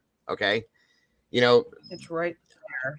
I hate to put things out that are not based on facts. I really do not like to do that. I'm not a fan of going down the rabbit hole. I'm not a fan of conspiracy theories, this and everything else. But at some point, they don't. Welcome, Sunshine. It's good to see you. At some point, they don't give us any choice other than to see what they're giving us. What are we supposed to do with that? You know what I'm saying? Because it's all questionable. How do they not see that? And I know that they know that we know this. Yes. So why do they 100%. keep playing these games like it's so horrible that we're asking these questions? Well, if y'all give us actual information instead of baiting us to think this, then all this chaos wouldn't happen. But instead, y'all want to play like it's in the public's best interest. No, y'all are just not really that great at what you're doing. That's a fact. And I agree with you on that, Red. He says, I refuse to call them victims from day one. He's talking about Bethany and I agree with you on that. At some point I said, I'm not at the very beginning. I'll be honest. I said, I'm not going to bash Dylan or anything like this. I said, but damn it. I really want to know, like, what goes through your mind that you can't call 911 for 8 hours? What were you doing? Don't tell me you were that drunk, that you were that high, that you were that whatever for 8 hours. What did you do for 8 hours? You were on TikTok. See, that's something else that bothers me with this. Because I get comments like that all the time. Well, we have to remember that these people were on substances. A, how do you know that? Mm-hmm. How do you know that? And B, they all got home before 2:00. Yep. This would have happened 2 to 2.5 hours later. If they hadn't drinking anything else or done anything else, they are stone cold sober. Right. Exactly. I'm tired of all of that crap. I mean, we know from the beginning they weren't asleep. Yep. So it's not like they were so drunk they just passed out. They were all awake. They were very vividly awake, obviously. And it was and shown. If Xana had food, and just say Xana actually ordered it. I highly doubt she ain't gonna order any for her boyfriend that's spending the night. So they all were eating up food and sobering up. No, they were very alert in this incident. Yep, I agree. I do agree. This whole case makes me mad. Red says also like baiting us with the wrong car. Yeah, that was another issue. Talk about that. Absolutely, please. Okay, I am still convinced. All about. I'm convinced at this point. And this is just based off of my own findings in my comparison thing I did where I combined everything, that car was moving while these things inside the house were happening. And I am more concrete on this the more that I go back into the media and listen to Chief, I always say Chef for some reason, Chief Fry, because it's never a singularity when it talks about these people in the car that they're looking for. It's always plural. So if that doesn't connect to that, then I don't know, but it drives me nuts. It drives me insane. And then he asks, apparently, anyone else arrested? Not, what am I being arrested for? Is anyone else arrested? Right. Because he knew. In plural. It's just. And that was the very first thing he said, based on what we were told. That was the very first thing he said was, has anyone else been arrested yet? Yet. As if he knows why he's arrested, one. Two, that there are other people being arrested. Now, I have something that was sent to me. Okay, I don't put full 100% faith in it because I've been given many a thing that turned out to be not true. Okay, I've been told many a things that turned out to not be true. Somebody sent me pictures from another creator, supposed real crime scene photos. Okay, they're very hard to see. They're very hard to read. And in the photos, it's labeling different versions of things, and it's showing 2 suspects. It's also labeling at some point that they're possibly female suspects. That blew my mind because I never at one point put that together. I'm like, why didn't I put that together? Yeah, remember Why? the lady we talked about who went in there and did all those just to ask if it was a female? That's weird, bro. Why could this not have been all females that were the suspects, guys? Why not? Yeah, it could have been. It very well could have been, because there's very athletic women that belong to these sororities and in different scenarios that, if you think about it, makes more sense to me than this does. Yeah, because they were the ones there and apparently awake and not calling 911 for 8 hours. Right. But you still have to also account for everything that they are claiming that they tracked with him. That's why I feel like one of those two people know Brian. They do. There's no way. There's no way. And I went back. You're right. I went back and what's that? Kim says, just a theory. Bethany didn't seem like a big part of the group. Maybe they had her because of who she knew or what she could get. That's very possible. But understand something, folks. And I'm not trying to talk bad or ill of the dead. I will not do that. I'm not downing any of the people that are deceased right now by any means whatsoever. You know, God bless them. Rest in peace. All of that stuff I'm saying to you, but listen to this, okay? The girls that are deceased, Maddie and Kaylee both, have been known by, and it's been said by multiple sources that they were quote unquote mean girls. Mean girls. I knew that's where you were going. Exactly. Yeah. I'm not saying that they were. I don't know that they were. I didn't hang out with them. We didn't talk, any of that, just as if nobody else did. But here's the point, guys. That is a very grand possibility. These are college girls. They were in sororities. It is what it is, okay? There was an issue once already with another girl who is now deceased that was a roommate of one of these girls that was picked on, that was bullied, that was this, that was that, because she was a mean girl per se. Kim said her own sister said it. So Maddie's sister? Oh, I guess Maddie doesn't have a sister. Kaylee's sister. Kaylee's sister did say that her words were like she could be a bitch.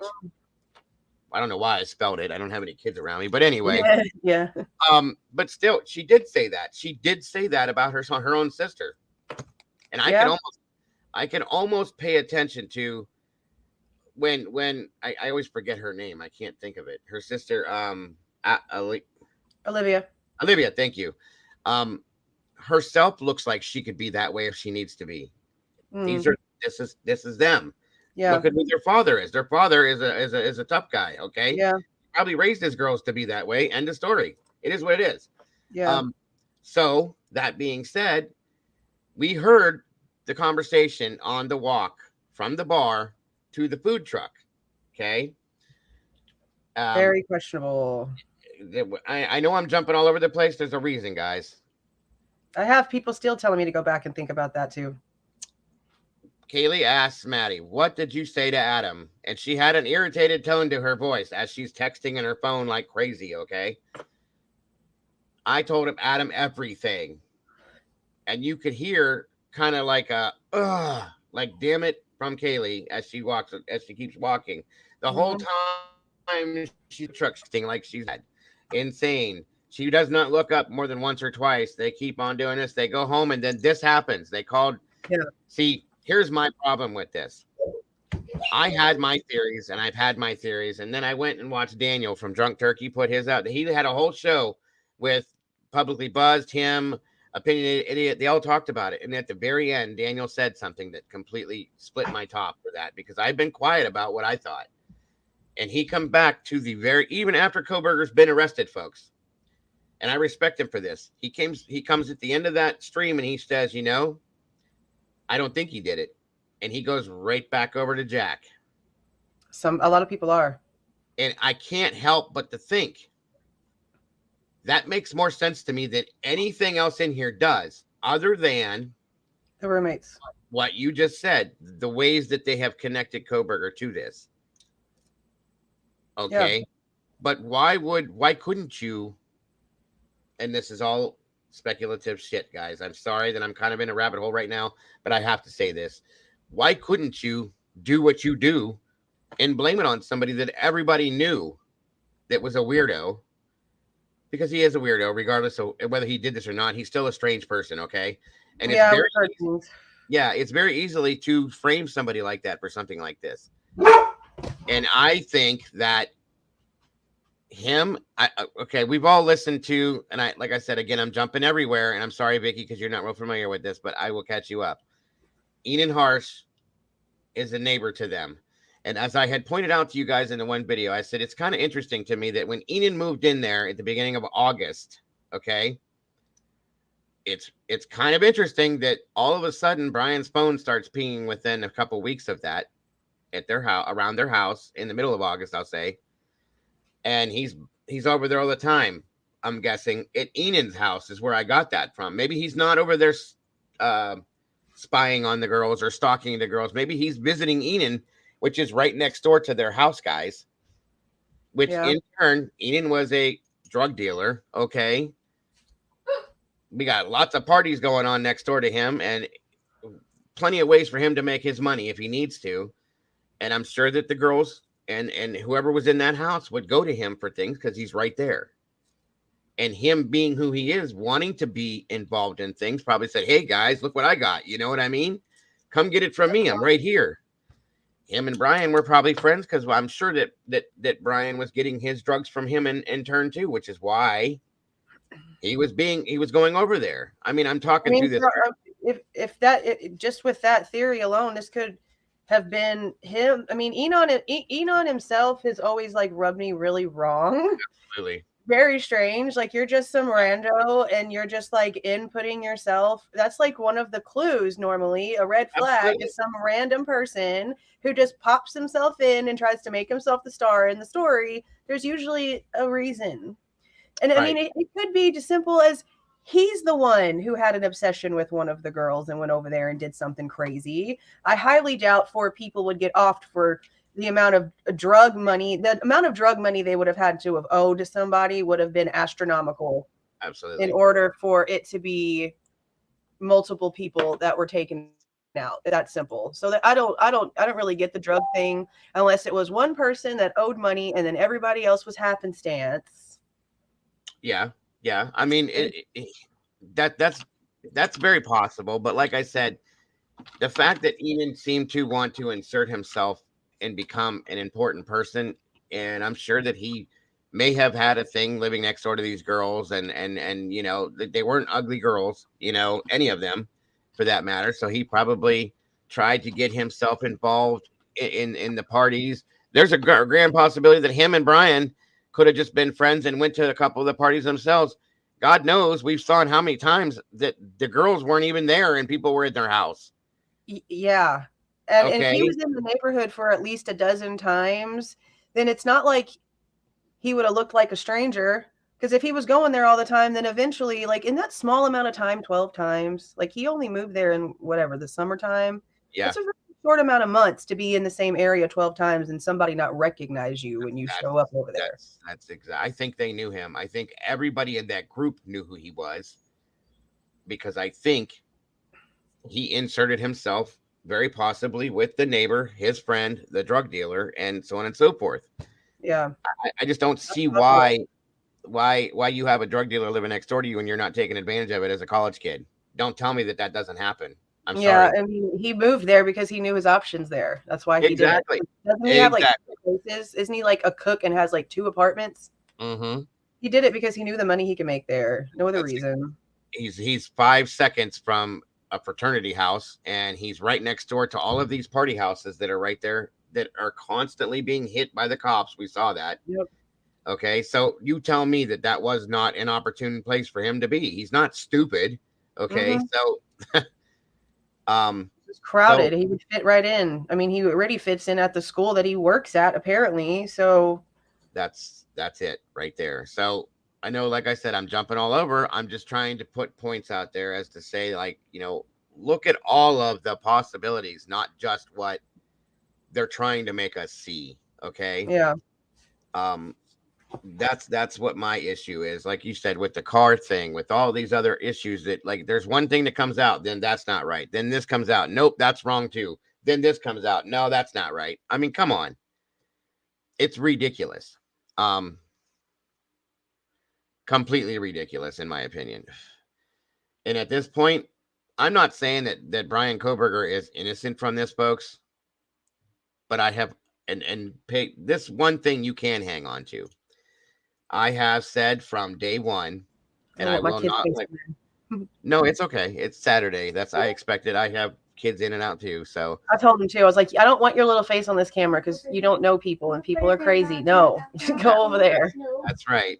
I try. Well, see, my granddaughter just loves to jump in here, so it's whatever. But yeah, one thing I want you guys all to hang on to, okay? And I've said this from day one, and I will never let go of this. The timeline that was given to us, okay? There is no way in my mind that one person, especially this one person, went in and did this to 4 people, especially when you have especially when you have obstacles.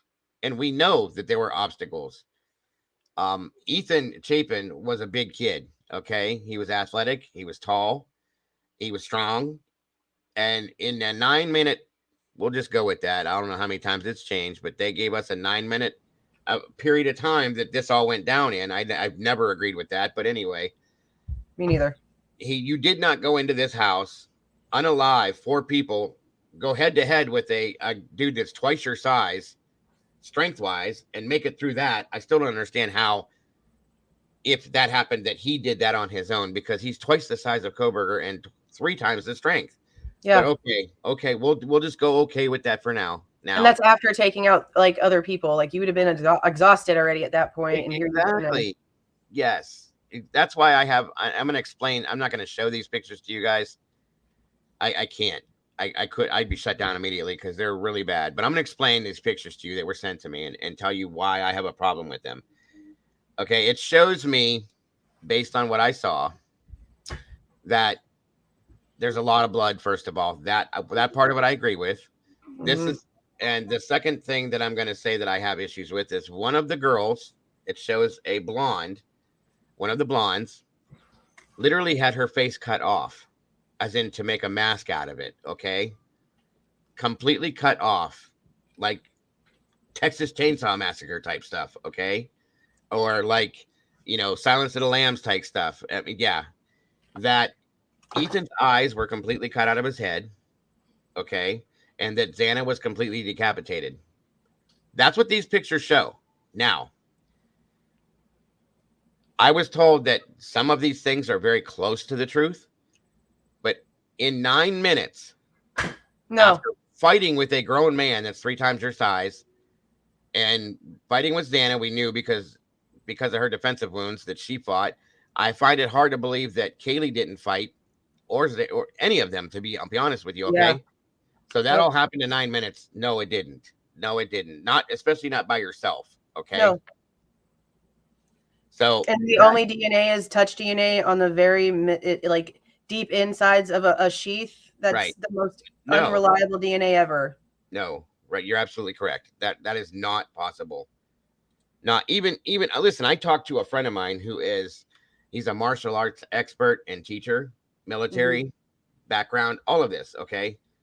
Marine Corps, whatever you want to give me. And I told him the scenario because he doesn't follow this stuff. And I said, I want to ask you a question. I said, do you think, and I showed him and gave him the size, the type of person that Koberger is, this, that, and everything else, that this could be done in 9 minutes. He goes, dude, that couldn't be done in 15 minutes.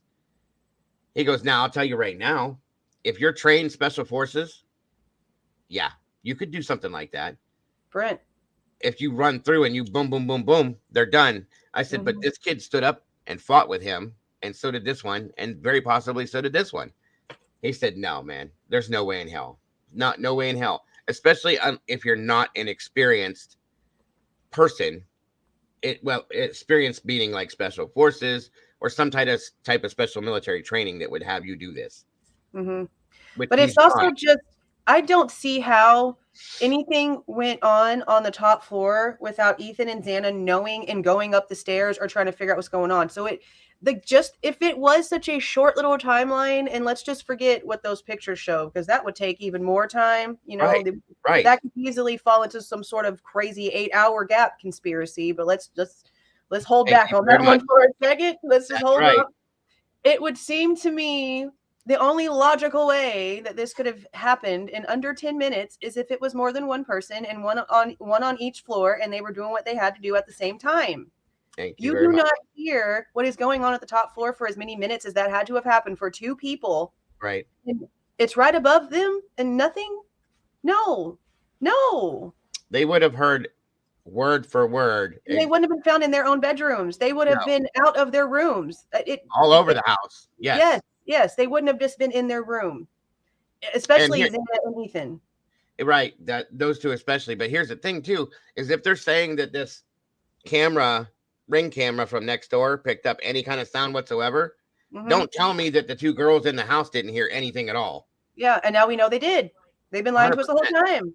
100%. The logic told us that camera was 50 feet away and it heard the bodies hitting the floor. It heard thuds. Yeah. And there was some serious stuff going on in that house. And that's why I know that Dylan and Bethany heard word for word what was said, word for word, the screaming, the bouncing, screaming, the banging. That at that point they could have heard the knife insertion. Yeah, okay? they could have. I hate to say it like that. That's gross, but I'm just telling you guys. True. And they're not telling. I don't know if here's the thing though, is if they believe that the suspect is in custody, that's what my problem is with this. That's the point that I'm trying to get to. He's been in custody. So if that's the case, that you're scared for your life, they have him in custody. Yeah. What you scared for? What are you afraid of now? What you scared for? Are you afraid because there's another person that hasn't been caught yet? Or are you afraid because you were involved in it? That's my problem. Yeah. Yep. I mean, I'm pretty sure she went over there probably as soon as this stuff happened. But at this point, like you just stated, if the guy who did it is behind bars and you're not scared to cross state lines because you're going to get cuffs put on you for something, why are you fighting this so hard? You're supposed to care about these people. You lived with them. You got tattoos for them, for Christ's sake. You can't even go to the freaking hearing. Hypocritical. I don't like this girl. Like, I know that that's probably harsh, but I do not like the human that this person is. I don't care for either one of them. I'll be honest with you. I haven't, because I don't care what your reasoning was. Unless your parents were complete idiots and did not raise you with any kind of common sense, you call 911 as soon as here's what she should have done. Both of them should have done. Here's my thing. We'll just say that it comes out that they did hear everything. Okay. If that was the case, why were they not on the phone dialing 911 when they were hearing what was going on? Or texting 911, because you can do that now. Exactly. So what's why? Or texting someone else to call 911. Because, I mean, obviously they had a bunch of people they called over, so they had people they could contact. Unless you knew what was going on and you were staying out of it to stay safe. Yep. That's where I'm at with this at this point, because every day they pop something new out there that makes me believe more and more, as I tried to walk away from they're involved, they're this, they're that. I did too, yo. I did too. Yeah, exactly. That's what I'm saying. Like, okay, I'll give her a chance. I'll give it a chance. At this point, guys, I cannot do it anymore. I can't. This is ridiculous. It doesn't make sense. If it don't make sense, it just don't make sense. There's nothing you can do to try to make it make sense if it just doesn't. We slowed it down. We did this, we did that. And then we figured out where they were in the house in the same stream. And I figured out that this room was above this room. This room was above that room. This room was under this. We went through the whole house and did all this, right? There is absolutely zero possibility that they did not hear every single thing that went on, every conversation, because as you can hear in the ring camera footage, folks, there wasn't just talking. They were yelling through the whole thing. Yeah. Ethan was yelling, supposedly. Xana was yelling, supposedly. They were all yelling, guys.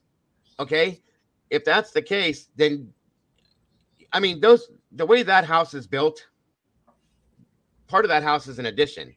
In turn, I'm going to promise you that house, the walls are not that thick, so on and so forth. Everything. I mean, I've done my own things where in my house, you know, it's just a regular old house, but we can still hear conversations through the floor. You can hear somebody stomping on the floor. You can hear somebody banging in the wall. All of that kind of stuff. Yep. But if you're yelling at somebody, you can definitely hear what's going on through the floors. But it's not just going to be regular yelling. These are going to be blood-curdling screams. Right. And understand multiple of them at the same time. There's no carpeting in that house. None. Right. Not one bit of carpeting. Mm-hmm. Yeah, there's There's that's no sound soundproofing that barrier. doesn't exist. Yeah. There's no sound barriers, guys. It's clean, clear, and that's all there is. I'm telling you. So everything that went on that night, I promise you, is known by both of those girls. And I think maybe that maybe she's afraid that people are going to look at her and she's like, a piece of crap or whatever. Welcome, Michelle, because she didn't do something about it. But if they heard everything that went on, I can guarantee that they heard when those people or that person or those people left as well. And if that was the case, then that was the time that they should have contacted somebody other than other people and called 911 together. The screaming stop. Yeah. So that's my problem. Yeah. And it's a big problem with this case because I'm sick of this. And I mean, regardless, it still just doesn't look good on them because the cops told us from the beginning they called other people to come over to that house. Right. So automatically the cops are already telling us the crime scene is contaminated off the top. 100%. How are we to sit here and not believe that maybe Brian Kohberger wasn't one of those people because of what he goes to school for? And that's why he showed up for that 30-minute or whatever period where he went round trip in 32 minutes and hung around for 12. Yep. It could have easily been that he walked through the crime scene and looked at what happened. And that literally could be how his touch DNA from dead little skin cells got on the knife. And being that who he is, his fascination with this type of stuff, why wouldn't he do something like that? Yep. Not that he's a weirdo. Okay. We'll put it. I will say that much, he's strange, but he's also got a PhD in this type of stuff. In psychology. Decade. He studied this for a decade. You do not make mistakes like you've never watched a single episode of Law and Order if you've been in this for a decade. Right. Which in turn could be the reason why, if you want to go with that theory per se, that he said, I can't wait to be exonerated for this because he knows that he will be. But but he still has not tried to tell us how and why he was in the area at the time it happened. No, not yet. That's why I don't believe that he's completely innocent either, but I don't believe he's the only person that should be in jail. I think he knows everything and all of it, but I do believe that there are other people. I mean, he's the person driving the car while other people were inside doing this, because I am convinced, and like I said, I could be wrong. I will admit any day I could be wrong. But everything that I've interpreted by putting the timelines together, that damn car was driving while those things were happening inside of that house. There's no one that can tell me otherwise unless I can go back into the past and see it myself. I'm going to stick to that. I agree. And I've looked at it in multiple different ways. I've watched multiple different videos, yours included, of other, yours and Lana and all these other people. I've watched everything they've had to say about this. It all comes back to the same thing, guys. It's not, in my opinion, I'll be serious with you. If he is involved, I feel like he very well could have just been a driver. That's it. Yep. I don't think you think about all these things that we're talking about now, and then you throw it back to what the WSU mom stated about how they were told somebody was outside waiting while other people were inside the house. Yep. And it just makes more sense. Like, I don't care what Jennifer Coffindaffer tries to say or anybody with their bull crap they're trying to push out there. Okay. It doesn't make logical sense. You're not making it make sense. You're trying to make it fit a narrative, but you're not counting for the fact that a lot of people have brains. Yeah. And we want things to actually look like they fit together, not just be forced and cut that way. And this doesn't fit at all. It's very, very, very, very, very possible. I sat and figured this for myself one day and said, it's a grand possibility that he was just sitting in the car and that everybody is letting him take the fall for it that was involved in this. Why couldn't that be? Why wouldn't he have said something by now? Why wouldn't he have dropped names? Well, we don't know for sure that he hasn't. Well, that's true too, because they can't just take his word for it. They got to prove it. That's right. That's the other side of it. And his attorney, you guys, is a whirlwind. She's very good. And yeah, I'm learning that. I think that she knows what she's doing, and I think she knows what she's got in her hands right now, and she's handling this entire case with kid gloves. Because if she goes to trial with this and this kid gets off 100% and they prove some other crazy situation, do you realize who she's going to be? Yeah. I mean, forget Johnny Cochran, forget the Kardashian, forget the rest of these guys that handled OJ. This chick's going to be way up here somewhere. She's going to be untouchable. I'm telling you. On every talk show, and she's going to end up writing a book and all the things. There's already going to be books and movies, so you know how that goes. Yeah. I feel like she has to see something in this. And I mean, I agree. I see the case that she hired this Richard guy with before, and what ended up happening after 2 years of this woman being in jail for this.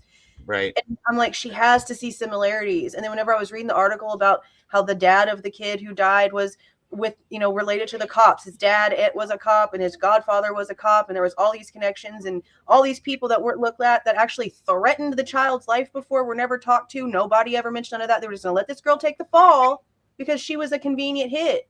Right. She hired this same guy to work this case because I think that she sees those similarities and she's done with it. She wants to prove.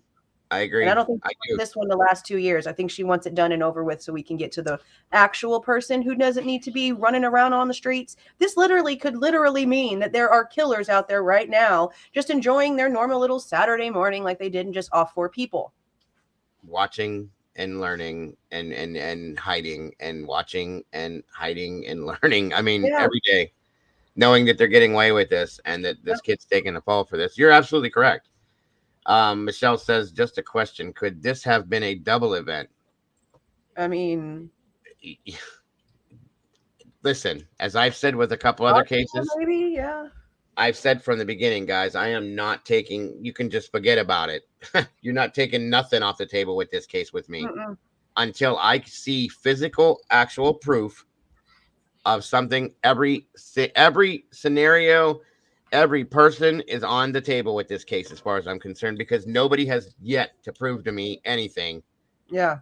Of any consistent like theory, anything, because we have so many different guys. There could be law enforcement officers involved in this. Okay, I mean, be honest. I think there's a reason we have a Brady Giglio situation, exactly, and with this private detective or whatever private investigator popping up. As soon as that hit the news, I said, "Oh, hear that?" I knew that was coming. I knew that was coming. For whatever reason, I knew that was coming. I did not know anything about what the Brady Giglio thing was, but I knew something like that was going to come out of this at some point. I don't know why, but I just felt strong about that scenario of some sort. And we have multiple cars. We have this white truck. We have Brent Kopaka. We have the survivor girls. We have law enforcement officers. We have so many different options with this case. You figure out how it is. This is the biggest. Can you hear this weird staticky noise, or is it just my speakers? I don't hear anything unless you're picking up my fan in the background. No, it sounds like, you know how your internet used to like freak out a little bit before your phone would ring? Oh, yeah, yeah. That's what mine's doing, but nothing's happening on my phone. Okay, it stopped now. Oh, that was weird. My daughter was just like, like, I don't know. Are you getting any kind of a fuzz from me or static from me? No, none. Oh, now they're saying it's static. Hold on, let me mute my mic and tell me if you guys hear anything. Yeah, I don't hear it now. It was doing it for a second and then you muted it and now I don't hear it. How about now? Oh, yep, I hear it again. Hold on, I know what it is. I've been doing this for a week. Hold on. Okay.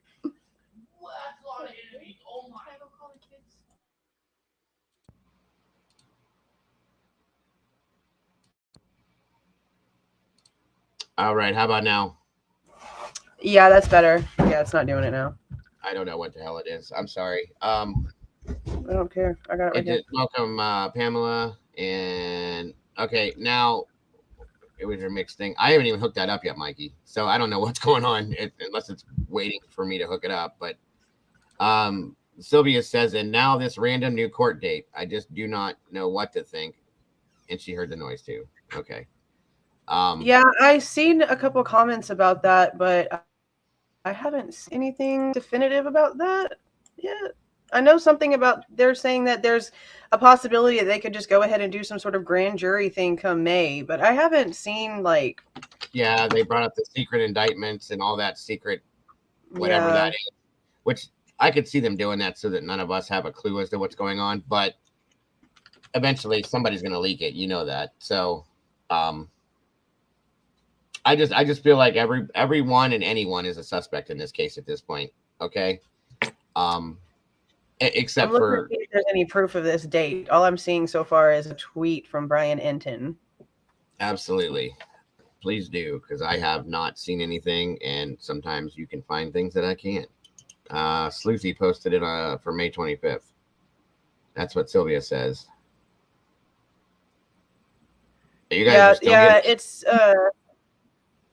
it's just him talking. I guess this was from the Banfield segment, but it just says it's possible a grand jury could be convened in secret in May in the Brian Kohberger case. We won't know about it. It will be a surprise if they find probable cause through the grand jury process. If that happens, the preliminary hearing in June won't happen. But doesn't that kind of take away the fact that he gave away his right to a speedy trial if they do some sort of secretive crap like that? I agree. I think so. It's almost the same thing they did with Kylie Rodney's case. How they kind of went ahead and did this, that, and everything else and blew everything else off. Yeah, and they still won't tell the public crap. Right. And they haven't completely closed that case either, you guys, just so you know. That yeah, I know. There's still one thing that's open on that. Can you still hear it, Vicky? Because I just changed it again. Oh, I don't hear it. They're hearing something, but it might be. I do have my fan going. Let me see. Oh yeah. Red said to refresh your stream, Vicky. It might just be from before, because that has happened before. I'm sorry. Okay, so let's think about this scenario. This grand jury thing, this is going to be where they're going to decide if, I don't really know how that part works. Is this where they're going to decide whether he's guilty or innocent? If it's some sort of secretive grand jury in May? I guess that would be they haven't had a preliminary yet. So you would have to have the preliminary to have. Not according to this, they're stating that this secretive thing would happen in May. And if that does happen, then the June preliminary will not happen. So what exactly would happen during this grand jury though? I mean, I would think from what I've seen in the past that's it. That's where it's going to come out at. But so they're going to do this whole secretive thing and like say he's guilty without us even hearing the sides of the case? Probably. They probably don't want If anybody. That's not shady as hell. I don't know what else is. It's 100% shady, but I'm still wondering though, don't they have to have some sort of a preliminary for him to put in his plea or his? According to what Brian Enton is reporting, no. If this happens in May, there will be no prelim. So I don't know how that works. Yeah, where did you find that at? It was his Twitter. It was on his Twitter thing. Let me see if I can get it back up. I'll show it to you. I'll send it to you. Let's see. Oh, that's the wrong one. I'm on the browser. Let me see for it. Well, here's the thing, though, Kim, what she's saying is if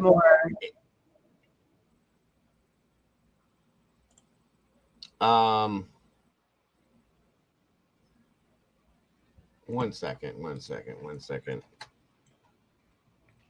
What that's saying though is, Kim, is there won't be a trial if they do that. That's the thing. We won't see that trial because it's going to be done and dealt with in this secret grand jury scenario. There won't be anything for us to see. That's the problem.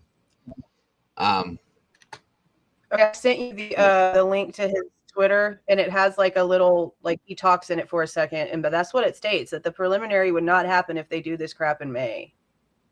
Okay, did you send it? Oh, there it is. Okay, let's see here. On a private thing, yeah.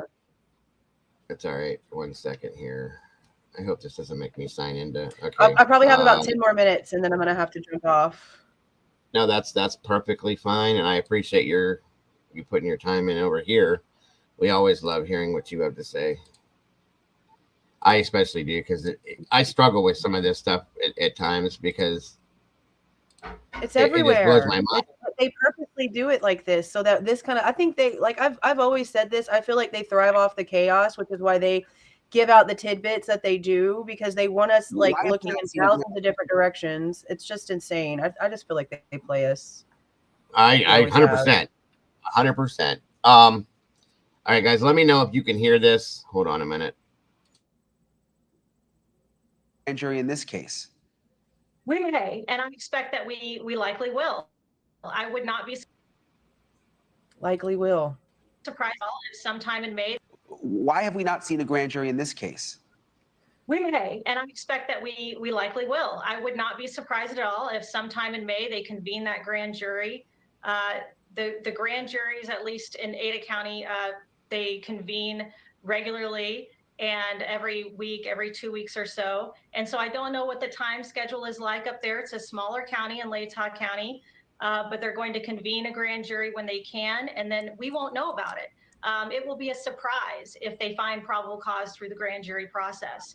So it's very likely, you're right, that sometime in May, they may have a grand jury set to convene and they may find probable cause. And then that preliminary hearing will just disappear. It'll be vacated and no longer necessary. Why have we not seen a grand jury in this case? So what the hell? So that is shady.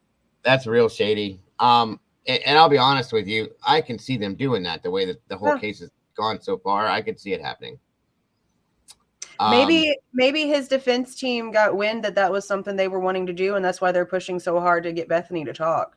Yeah, I can see. And I hope and pray that somehow or another, whenever she does do the meeting with the defense team in Nevada, that it's recorded somehow or another, because I want to see that in such a bad way. Yeah, I want to know what she has to say, because they've made such a big deal about it. And if it's really just nothing and they did all this for nothing, then that's just gonna make me mad. But I don't feel like she would have hired this additional team to come in and be pushing all these things, trying to cross state lines and regulations and all this other stuff, and even working with her to make sure they get what they need from her. They're negotiating with this person who was technically should have been a suspect. 100%, yeah. And Ann knows what she's doing too. That's the thing. Yeah. So she's not just pulling strings hoping to get a result. She knows what she's doing. She knows the end result. That's it. And I have a feeling where everybody's going to be either, well, there's already multiple people, many people have him convicted already, that he's guilty of 100%, and he has been the whole time. And that's just the way society is. But there's going to be a lot, like I promise you, like they will burn Idaho down. Moscow will burn to the ground if they let him go. I'm telling you. But, I mean, and if he is truly like innocent of all things, and that's horrible. I feel like he knows more. I feel like he's involved in some way, shape, involved in some way. Yeah, at least. But the things that are just happening, I just don't agree with.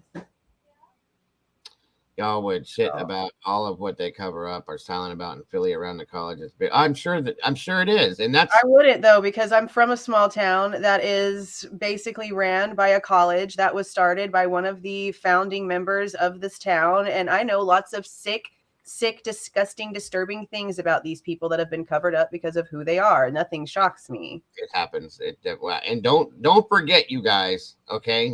This has been in the background the whole time. But the whole church thing that is involved in Moscow and all that whole other thing, which is typically a separate thing. But at this point, I'm not going to separate it. You know, the Church of Christ or whatever the hell that was with what's his name. I'm trying to think of the pastor's name. I don't know. Somebody, if Molly was in here, she could throw it at me. But here's the thing. The church is like a cult. Okay. Mm-hmm. It's that scenario there. Who's to say that all of this is not intertwined? Who's to say it's not? Who knows anymore? Nobody could tell me it's not, because like I said, everything is on the table for me at this point. I don't know anything for sure, and I don't not know anything for sure, if that makes any sense. Mm-hmm. Yeah, because we're not being told the truth. Right. And we can all see straight through it. And then on top of them trying to possibly do this secret grand jury, they're sure trying real hard to get that house broken down real quick.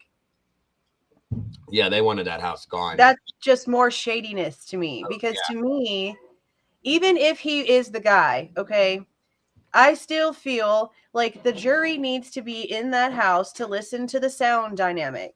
Because this 8-hour time gap, I don't care. I don't care if they really did just happen to not get killed that night and they really did hear everything. And for some reason, they didn't have the cognitive ability as our future of America wasting all this money at college to not call 911. Something could happen with that.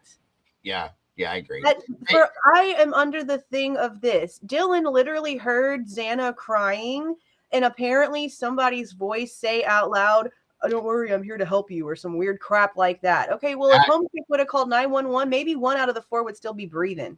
That's it. That's what makes me the most upset about the whole thing. That's Jules, Molly, and welcome, Molly. Good to see you, hon. Molly lives there in that state, not in Moscow, but in that state, and has told me that there's so many things that are so shady in the entire area, not just Moscow, but the whole area. Okay, so yeah, absolutely. So yeah, I agree with you 100%. I have a huge problem with there's a couple of things that I've had a problem with from the beginning. The 8-hour period in between, that's never going to get out of my mind ever. Never, ever. And the fact that, you know, when I started talking about that Dylan and Bethany could have possibly been involved because of the way things looked, I was told, don't say that. That's bad. You can't talk that way. Don't do that. I was warned too. Like, not don't say it because whatever, but like, don't say it because you could be jeopardizing your channel. Well, I don't really care. I'm not here to be all that popular. And my thing is I'm all about truth and truth justice, and that's what I want to know. Welcome, Paula. Good to see you, hon. 8 hours. I'm gonna have to jump off. All right. Thanks so much. I was glad to be up here. I'm glad we got to talk about it. It's been a while, so I was able to jump up. Absolutely, and it's great to have you up here. I appreciate you so very much. No problem. You guys have a good day. I'll jump back in the chat in a little bit, probably. Sounds great. Thanks again. Bye, guys. Bye-bye. And there it is, folks. There it is. Thank you once again, Jules, for jumping up here. I always love your insight and info. And it's always great to go back and forth with you on what because like I said, guys, 9 out of 10 times we're always on the same page, especially with these cases we've touched over the past year. It's just crazy. So again, like I'm saying, I have not ever been able to get past the 8-hour period of time that it took to call 911. I've never been able to get past the fact that they called their friends first and that they came in and God knows did what. Okay. And the fact that Hunter, Ethan's friend, supposedly was the one that found them and was the first to know about the situation when the 2 girls were in the house. What? That's been a problem for me too. There are so many pieces of information out there on this, guys, that don't make any sense. None at all. So, does anybody else have any issues, any qualms, any opinions, any theories? Again, guys, please feel free to call me. I'd love to hear from you about any of this. Molly, by the way, we're just having an open discussion because it's Saturday. We will be going back to finishing up the revisiting Summerwell's case this coming Monday, Molly. So don't worry, we're not done with it yet. I just figured it's the weekend. Let's catch up on some of the stuff that we've been seeing and hearing about while we've been doing the other. So where are we at here? So again, at this point, guys, what do we think? You know what I mean? What do we think? And why? Just like she said, why are they trying to tear the house down so fast? Why is this going on? Why is that going on? And why are they trying to have, a secret grand jury? What's the deal? There's a reason for everything. We all know that. Are they trying to keep it out of public sight? You know what I mean? Bethany and Dylan's phones were taken and gone through forensically, and I'm sure that they were talking to each other during those hours. Thank you. Thank you. Ketchup is the new U-Haul. What do you mean by that one, bro? I'm a little lost. Yes, that should not be torn down. And that's a fact, Molly, because here's the thing. In any case, okay, that's a crime scene. That's a crime scene. So they have a suspect. They were going to tear it down before they even had the suspect in custody. Do you remember that? The day before they caught Koberger, they were getting ready to tear that house down. Okay? They had already moved everything out of it. They were going to tear that house down. Why are they in such a hurry? That makes no sense. So anyway, they stopped that. They got him in custody. They did his initial indictment and all that other stuff. Okay, so be it. And they were real quick with that too. You know, he waived his right to a speedy trial, did this, did that, everything else, so on and so forth. U-Haul should catch up on the last name. Oh, yeah. I got you. So, it's all been very, very, very shady from the beginning. Once again, if we look back on the Kylie Rodney case, it's the same scenario, the same platform. Everything seems to be being hidden for whatever reason. You better watch, Red. Molly will come after you. You keep doing that. That's what he said, Molly. He said, y'all. U-Haul. I'm so glad U-Haul are here today. I appreciate it. I do. 28 of you beautiful people in here, guys. Please, please, please leave me some DNA on that like button. Please do it, and please share this out. I appreciate you so much. And that's where I'm at right now with it, Darren. And in some sense, I believe that Darren says the Idaho University wants to bury everything as soon as it possibly can because I agree. It's a college town, folks. They're losing money again and again and again because people don't want to go there. They were losing money until before they caught, Brian Koberger, because people didn't want to go there. They don't want this out there. They don't want this to be talked about because they're going to lose whatever tourism or college, it's all about money. It is. Yes, we are. I am so happy to be here with you all. Larry says that it's a MPD cover-up. I can go with that. I can. At this point, I'm not really infamous for saying that I believe that police departments are covering anything up, but at this point, why not? Tell me why.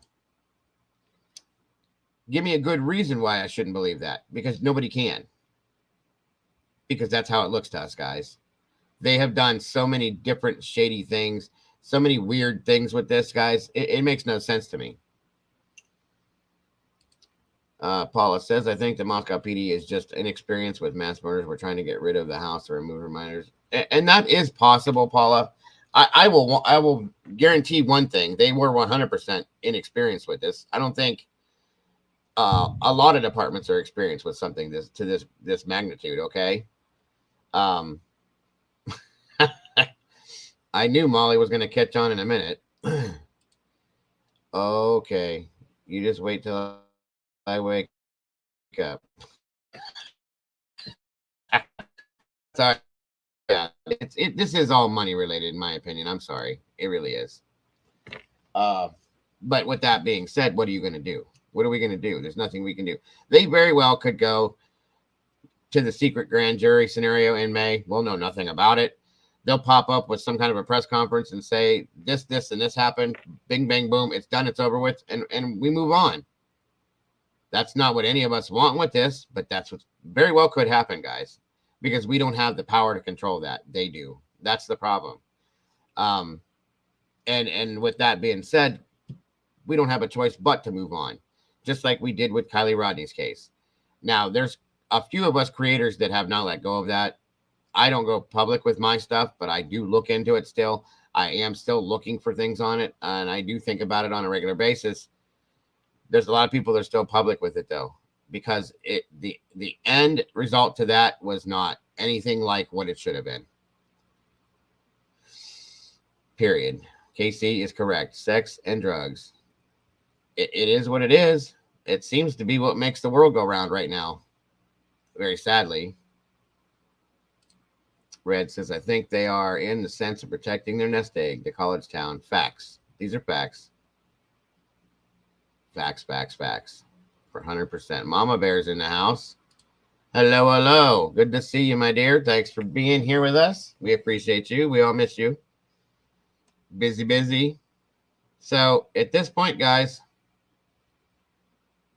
I don't even know what to say. You know, I don't. Again, if anybody has any thoughts, opinions, theories, qualms, bitches, complaints, whatever, call in 234-703-4047. Let me hear about it. I love to hear you guys' voices. I like to put a voice with a name. I always have. Let me hear what you think, guys. Please. Blasphemy without rock and roll. It's a good phrase. I like that point, too. Good one, Red. Good one. I don't know, guys. I don't know.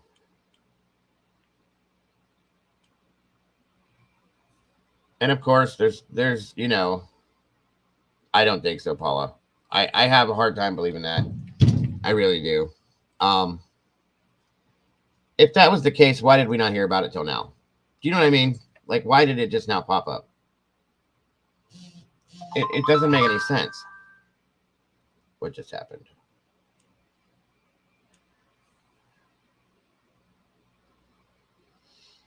Let me see here. What happened?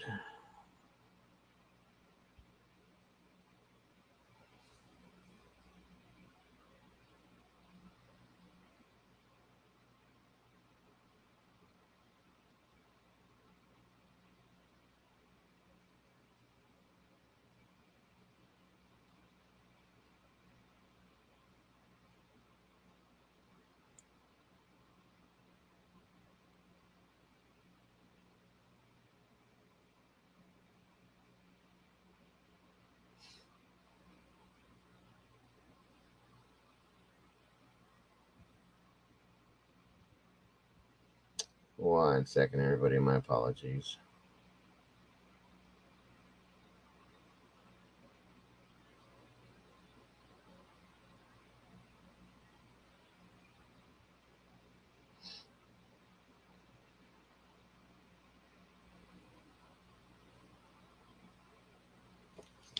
Devil Doll 666, welcome. Good to see you. Thanks for joining us today. I appreciate you. Let's see. Initially thought it untrue, but then I began to think if he stripped his clothes and shoes off in that kitchen and bagged them up and took them with him, it may explain no DNA in the car. That's possible. It is possible. It's very possible. But you don't think somebody would have seen that or seen him that way, Paula? I mean, I don't know. It's very possible they didn't. Somebody reported Bethany saw a naked guy exiting the kitchen. Right. Again, I don't know at this point. I wish it was, Mikey. I really wish it was.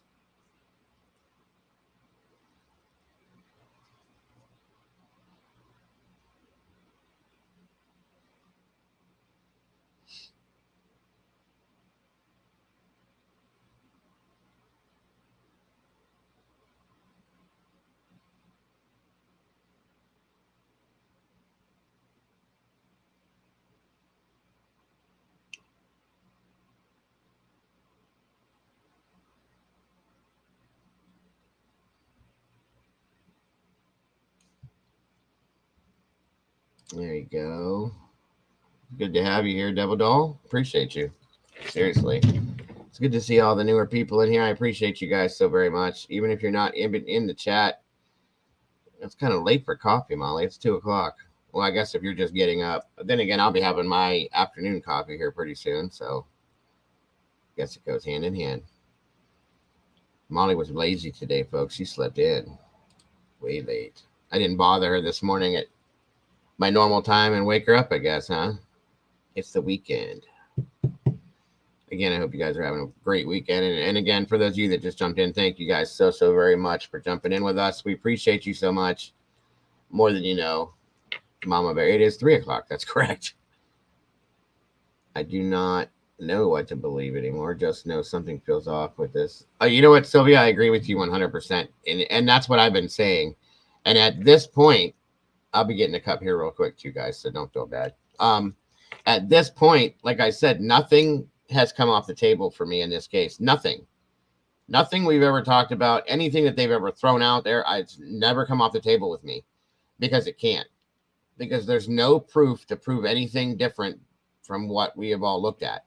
And there's nothing proving anything in stone as to what may have happened. Not at this point, there's not. So I just don't know. At this point, I just don't know. What do you think, Molly? What's your opinion? You live in Idaho. I'm not, not close to there, thank God. But what is your thoughts on this? I'm curious. I mean, we've looked at everything we can look at with this case, guys. We really have. We've delved into, not per se rabbit holes, but, some conspiracy theories on this. We've looked at different variations of possibilities as to who suspects could be.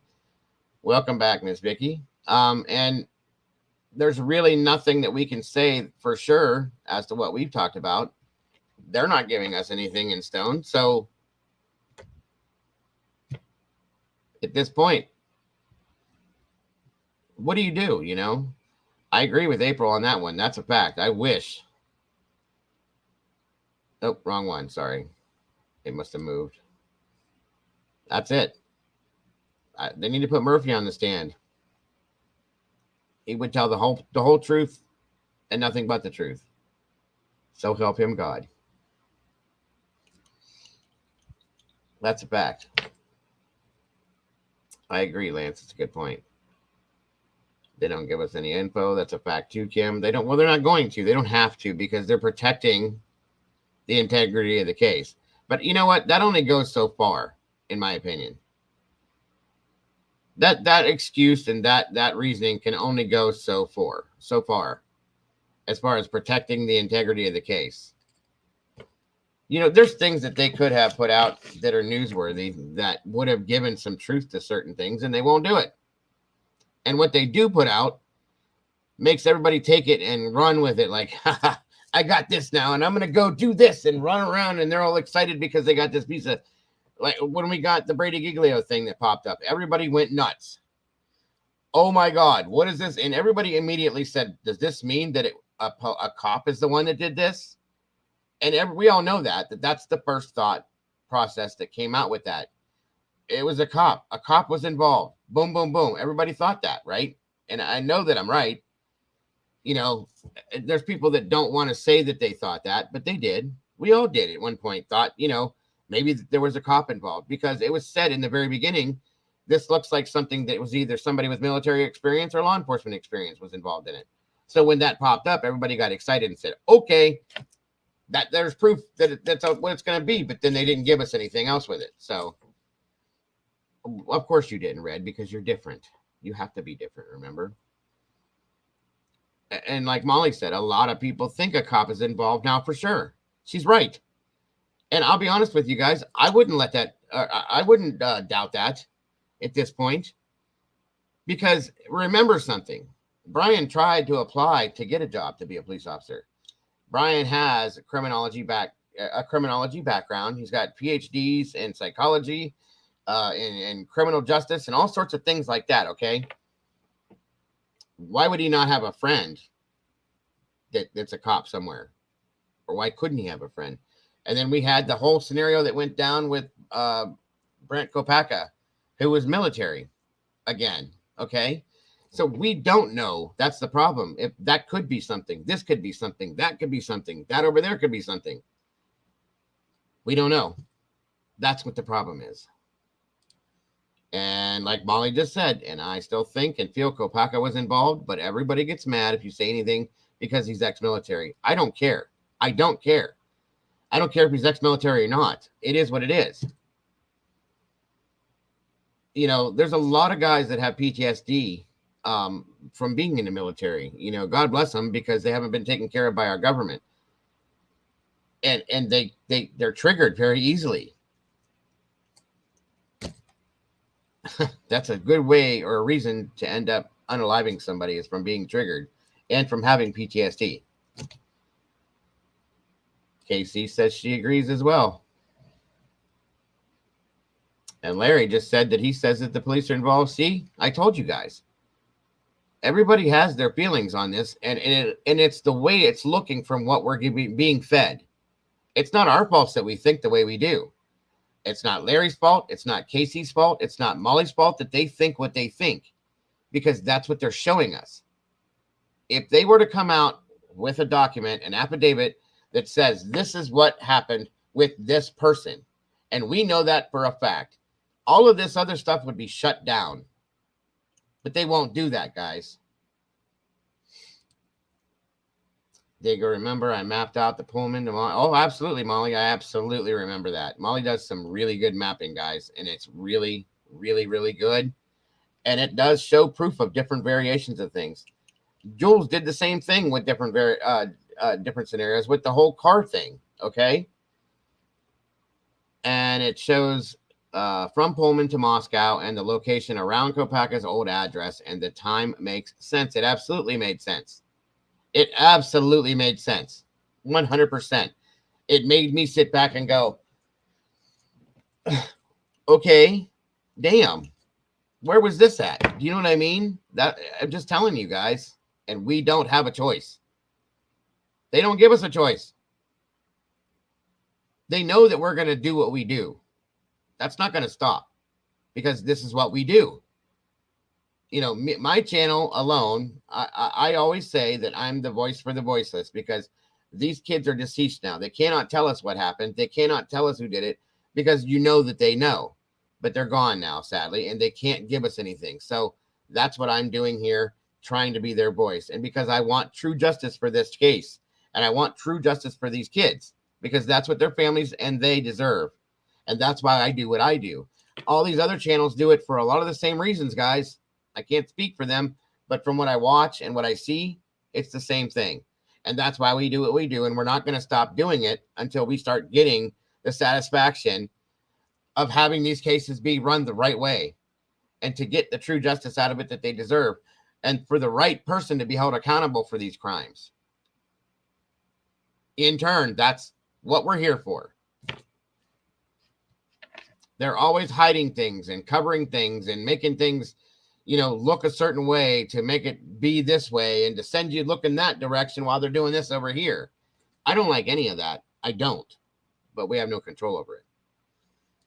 The missing time of BK and the time it would take to get from where they know BK it was and back matches. Yes, absolutely it does. 100%, Molly. Paula says, I feel like there has to be something in the messages between Dylan and Bethany, and we'll never see that, but you're absolutely right, Paula. During and after the murders, that makes police believe they were not involved. Very possible. Very possible.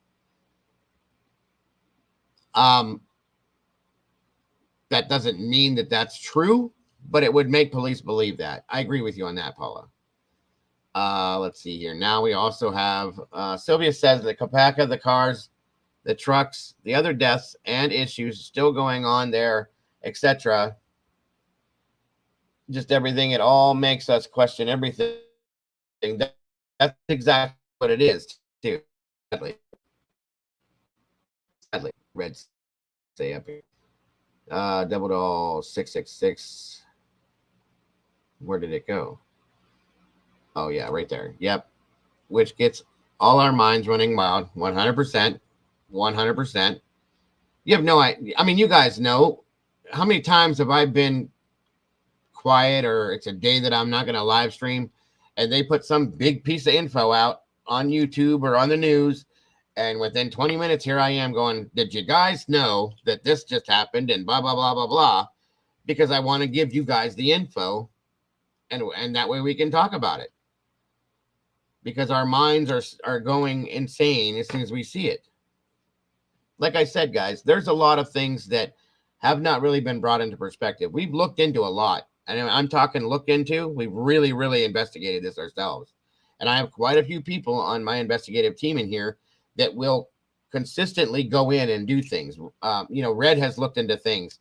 Molly, Mama Bear, Brandy, Heather, all of these people had been pulling pieces of info out left and right that we've gone through, And we've actually found proof of different things. You know, that there was a silver Elantra. Well, silver can be very easily mistaken at night for white and vice versa.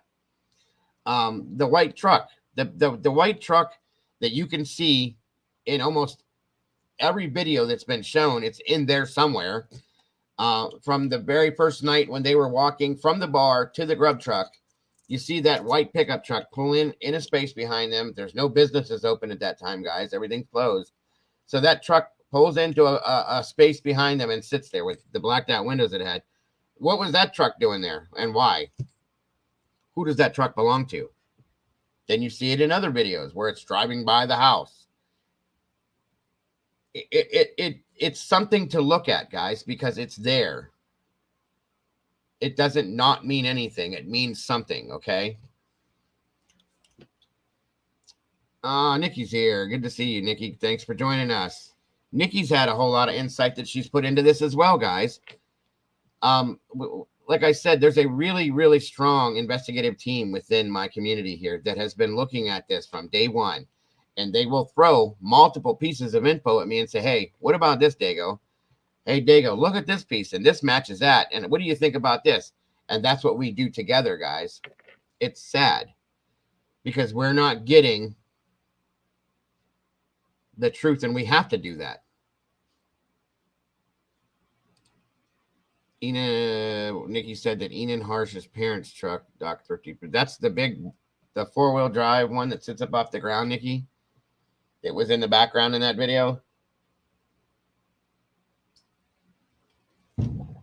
And Doc is no longer around, and I'm sad for that. But okay, so Doc proved that. There it is. And that shows you guys all the creators that have been digging into this, trying to find the truth on this. All right, Nikki says the point of view, white truck belongs to MPD or MPD's kid. That's what I had heard, that it belonged to somebody that is with Moscow Police Department or one of their children.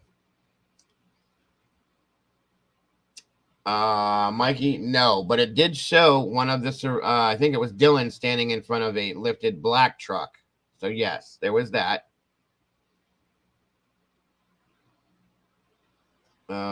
The Toyota. Well, there was also another vehicle. It looked like it was a Ford, a big white Ford pickup truck too. So that's what I'm saying. There's always been something to look at, and something that I think it was Sylvia that said it back here. Where did it go? I'm sorry for some of you guys in chat if I'm not keeping up. I'm trying. I'm sorry. Where did it go, Sylvia? Anywho, it is, everything means something, is what she said. And she's right. That's a fact. All right, so now we have KC saying that Molly, that white truck, is in a video of Kopaka's parents along with the silver Elantra. Doc's video. There it is, guys. See, I was told at one point that that white truck belonged to Kopaka himself.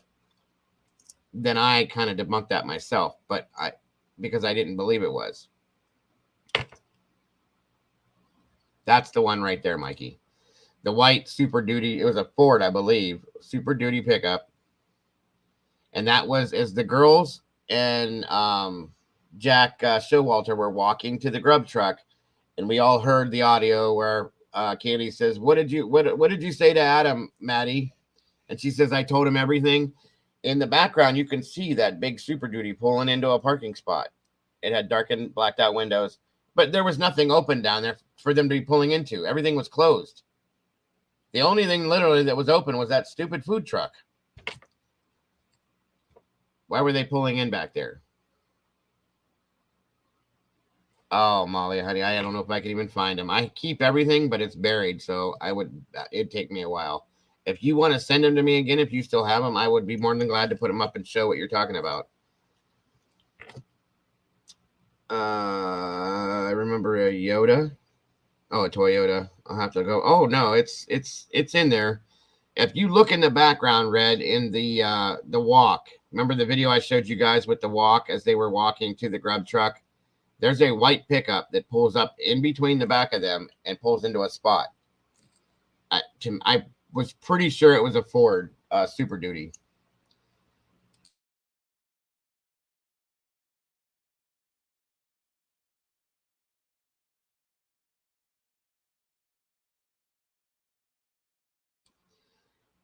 Hold on a minute, guys. It's time for me to have coffee too. 1 second. Evie Marie, good to see you. Thanks for joining. I hope you're doing well. It's great to see you here. All these new people. It's awesome. You guys are amazing. 1 second.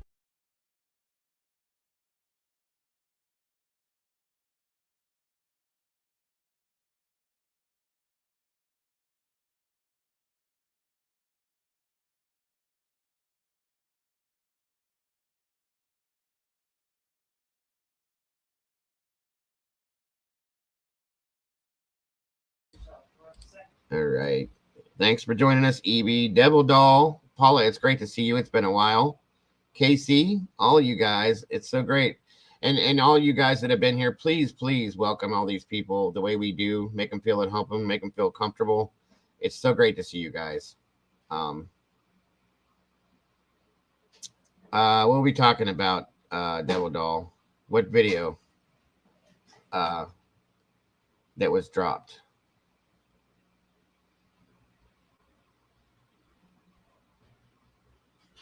Doc Thrifty posted a new video. I didn't even know he got his channel back. There he came back. If he did, that's great.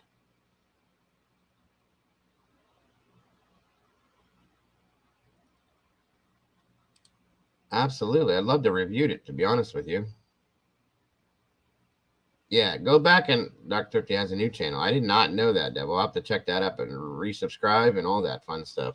What is it called? Does anybody know? I could do it right now. Yeah, Red, go back and look at that one because that one is the one that I saw the white truck in first.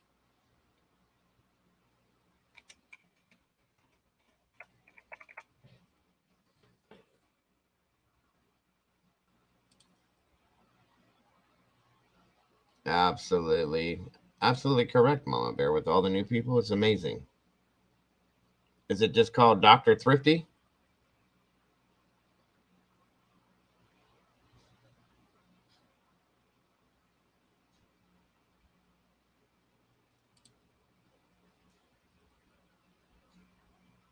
Dr. Thrifty investigates.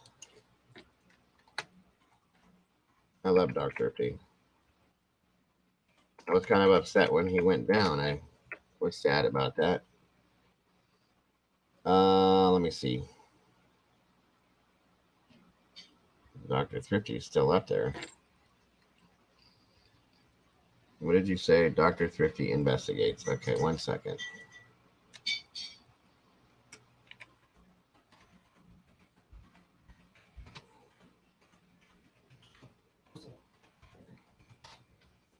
Thank you very much. You're welcome. That's hot. Very hot. All right. Let's see here.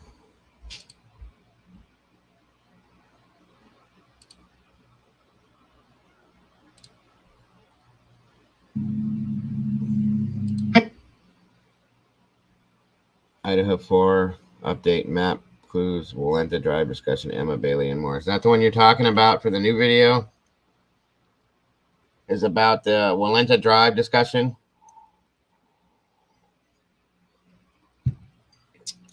Evie, that's interesting that you said that because I was waiting for somebody to throw that out there. Evie says, I believe that Dylan is involved and Bethany has evidence to prove it and is afraid to come back to do maybe threats, in my opinion. Okay, now, I was kind of thinking that same thing. I kind of hinted around to that earlier. What my issue is who was, who would she be being threatened by? Is what I was looking for. That's my curiosity right there. He's done too. Okay, 1 second, Molly. Let me see here. Let me pull up Molly's email real fast, folks. Give me 1 second here. I have resubscribed to Doc's new channel. That's awesome. I'm glad he's back. Uh-huh. I agree with Sylvia. The blue house on Walenta is definitely, it's interesting. I'll just put it that way. Did anybody have any comments or issues or anything you'd like to discuss in regards to Emma Bailey and more in regards to that scenario or the Walenta Drive house? Let's hear it. That's what we're doing today. It's open discussion, folks. Throw it all out there. Let me pull this email up real quick. Let's see what Molly gave us.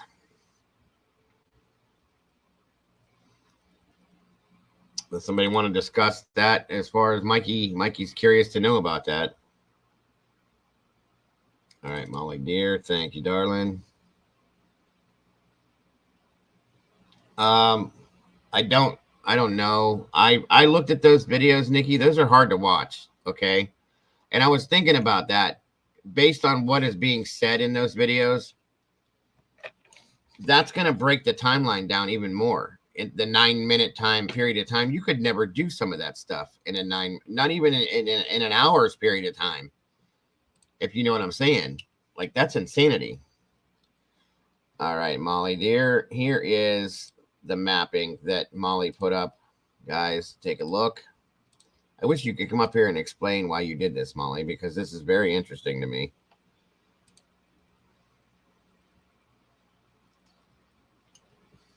Okay, if you guys can see that, take a look at this, okay?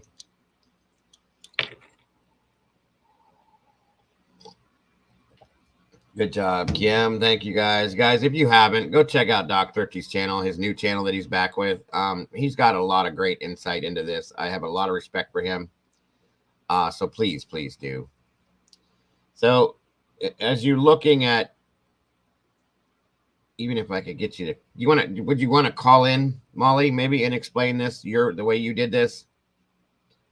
You don't have to go on screen or anything, but would you want to call me and I can have you go live and explain all this to everybody? Because I'd love for them to hear what you think on this.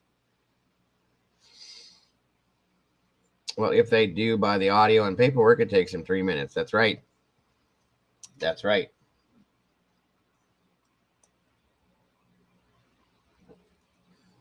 That is correct. And if you're reading in here, if you can see it, it's kind of hard to see. No. She said no. She always tells me no. She doesn't love me. She says no. No pressure. Don't pressure her, guys. I don't want her to feel pressured. She has her reasons. I get it. She's shy. She has no reason to be, but she is, and that's okay. But anyway, if you're looking at the time, the times that she has typed in here, okay? Okay, well, at least she'll explain it this way. The loop from Pullman to Moscow is yellow. Right here. Back in here. You see it? 1 second. Let me move this. And then we have the timing here. 1 hour and 30-minute drive. 1 hour, 35-minute drive, okay?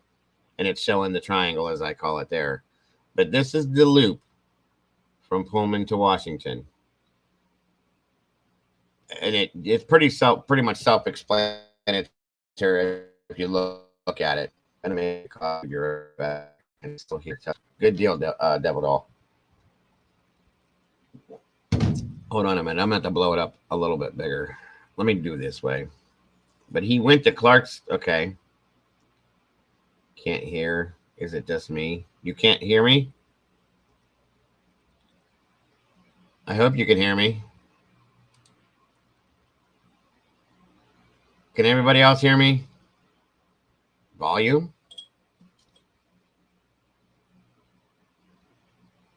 I'm talking as loud as I can.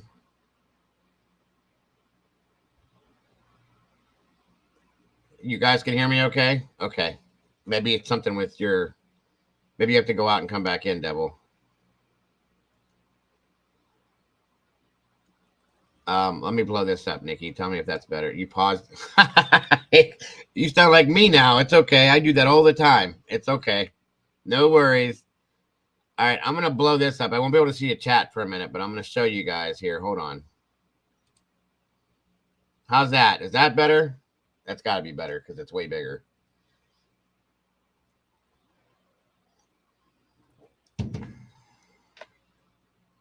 Okay. Now the times are in here. See the 4:50 a.m. Here's the loop all the way around. And this shows Eden Harsh, 1122 King Drive. This shows everything, guys. Let me bring it down so I can change something up real fast. Sorry. Hold on, Nikki. That's all right, Sylvia. But you guys can't be afraid to call me. Listen, you guys. People call into all these other shows, and I can't get you guys to call. You're making me look bad, folks. Come on.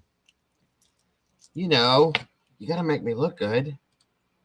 That's just a joke, by the way. I'm just teasing you guys, but there it is.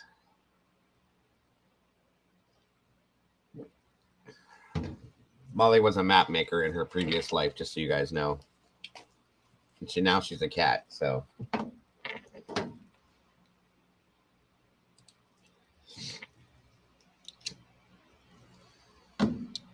$4:50 a.m. I see. I'm not real good at explaining these things. I wish I was, and I didn't put this together. She did, so. But if you look at it, it kind of explains itself.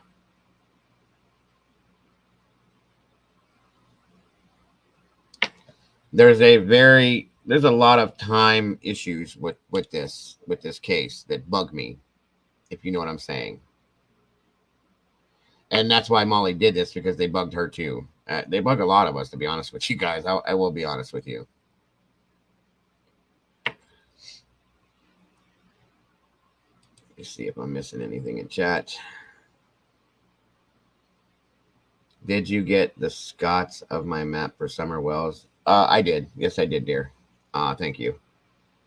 Thank you. I have never called anywhere. We all have great minds and good hearts here. I love that. 100%. I am so proud of having this community because of that. You guys are amazing, amazing people.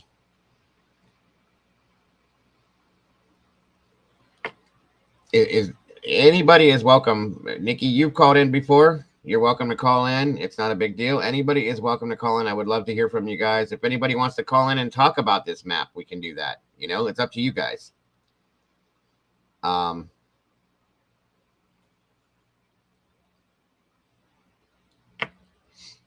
me see here. With all of the new info that's come out, you know, what I like to do is every time we get a new piece of information, folks, that comes out, you know, the whole thing with the subpoena and all that kind of stuff, I like to go back and look at the stuff we've looked at and see if that applies to something that we've talked to.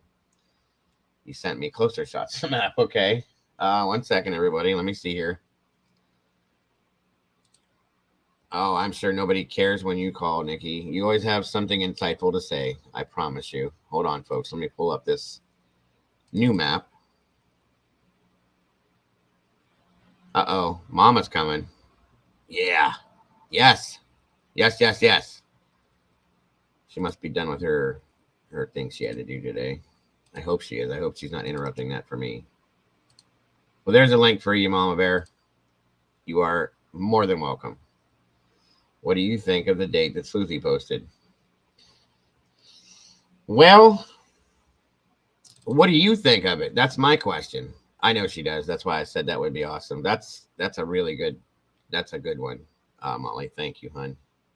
Let's see if I can do that. Just a little bit more. That's perfect. Let me put that up here.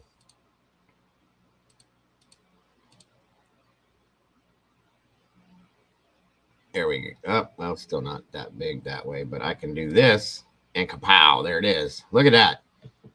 Whoosh, just like you're there. Just kidding.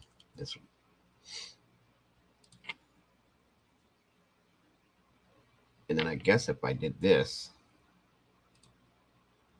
it'll do that. And then that.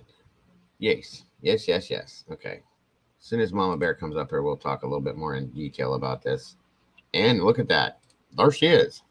Hi. Hold on. I got to mute my other one. 1 second. And we're matching today. How about that? Haha. Just kidding. I was going to say, what? I'm just kidding. I'm just kidding. Hi, guys. Sorry, I just shut off the other one because it was like echoing and yeah, not cool. Were you listening and going insane because you weren't up here? being able to explain? Kind of, because it was like a revelation between Molly and I at the same time. Right. Because it was right around the time of when SWAT was there for the Kopaka thing. And then I brought it up to her, and that is when we found the missing hour and a half of time. And that was... Well, then, guys, pay attention to this. I'm not going to say anything else. I'm going to let Mama Bear explain this. Thank you for joining me, by the way. You're welcome. And I hope everything went well today, and I'm glad to have you here. And listen, because this kind of blew my mind when this was explained to me. I just didn't know how to explain it to you because these two came up with it. So the floor is yours. All right. Can you shrink it down just a little bit? Yeah. Hold on. Because I knew I did that when that one corner popped out of there. Yep. Is that okay? Or does it need more? A little bit more. I can't see the other corner. I can't zoom it out anymore that way. Hold on. Let me see if I can do something like this then. Shoot. Is that any better if I blow it up? That'll work. Oh. So the corner you can't see is where he would have started. Down here? Yeah. Okay. Down and off the page. Wait a minute. Is this a bitter? How about that? Better? Better? Yeah. All right, there we go. All right, so where it says Johnson, that's where he would have started. He went over to Clarkston and then up to Kopaka and back. So from Kopaka to Johnson was the hour and a half missing time that it all matched with everything that we had gone through. Well, and with that being said, what would that insight as far as the missing time goes? Do you know what I mean? Do what? Sorry. No, I was saying for as far as that goes, with that missing time, if we were to say that he did this to this, what could you guys consider that was going on in that missing period of time? And that's just to everybody in chat. And of course, if you'd like to comment on that, you're absolutely welcome to, Mama Bear.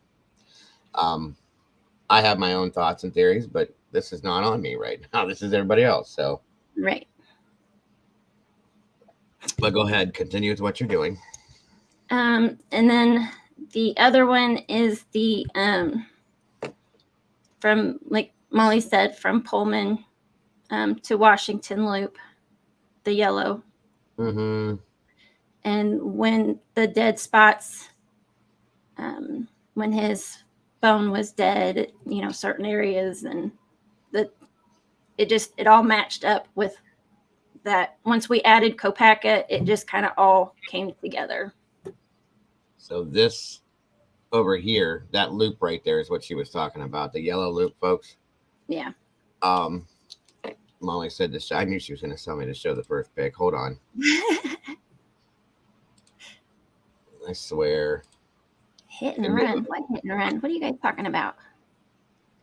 That's what I was going to say. Yes, the hit and run, and yes, hit and run. Let's explain that one, you guys, please. Hold on. Okay, here we go with this one now.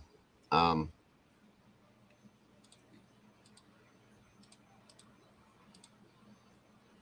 right, this is the first map that she sent me. All right, so Johnson to Kopaka, and then there's that. But then this is the loop between Washington and Pullman.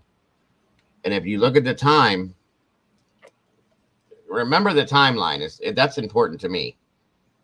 The time period that he supposedly went. Now, this here, the Johnson to Kopaka, this is beforehand. Before everything went down, correct? Yes. Or is this after? Okay, yeah, that's what I was thinking. Just making sure that this was brought up because this is what happened beforehand. And then if you look at the time over here, this is after the fact, okay? Yeah, so Molly just reminded me, because I was trying to send her messages. I was like, okay, I remember this, but my brain's a little, off because we haven't talked about it in so long. Right, it's been a while. She said, if you follow what the report says, he went down to Clarkston area and has the missing time until he was back in the area of Clarkston. So, Right. And if you add in the triangle, it shows the missing time. So what that's saying, guys, is that this is the missing time. Okay. What could have been going on in that period of time, everybody? That's the problem. That's the issue. That's what I want to know. Yeah. And I have my own opinions and I have my own theories. And I was asking you guys what you think. That's what this is all about. That's how we do these think tanks. That's how these work out so well. Let's see. The one outside Brian. Oh, yeah. The hit and run that was outside Brian's house that night in Pullman. I don't know that I ever heard about that. Oh, yeah. Yeah. That was another whole scenario that was never added till way later. Maybe I did hear it and it just kind of went. Whew. Well, we had so much we were going over at one time with this that it was just like, yeah, but my brain was swirling there for a while. Right. That whole, I wish you should call in, Sylvia. You have no reason to be shy. Not in here. You're part of this family. The whole hit and run is wild. The girl they arrested for it and everything surrounding it is very strange. 100%. Maybe I need to do a whole thing about that then, because it seems like a lot of people don't know about that. It happened just before he left his house. I'll have to look it up. That makes me wonder. I actually forgot about that. It's been a while. I'm going to pull this down for a minute. And let me see. 1 second, everyone. Give me a moment. Did everything go okay with you today, Mama Bear? Yep, it went good. Good. I'm glad to hear that. 1 second, everyone.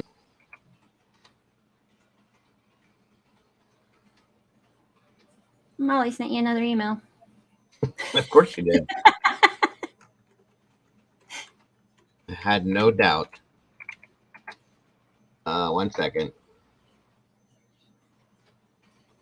1 second, Molly Cat. All right, one moment. Let me check this first, and then I'll pull this up and show you guys something. Where is it? Where did my email go to this time? My email just does its own thing and goes here and goes there and goes out for lunch, and then it comes back. And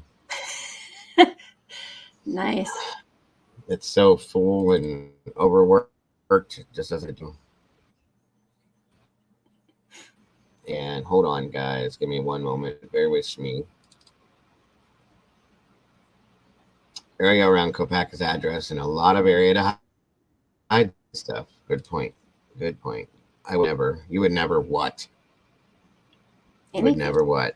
I'll show you guys this real fast. This is Molly. I know. Molly never does anything, does she?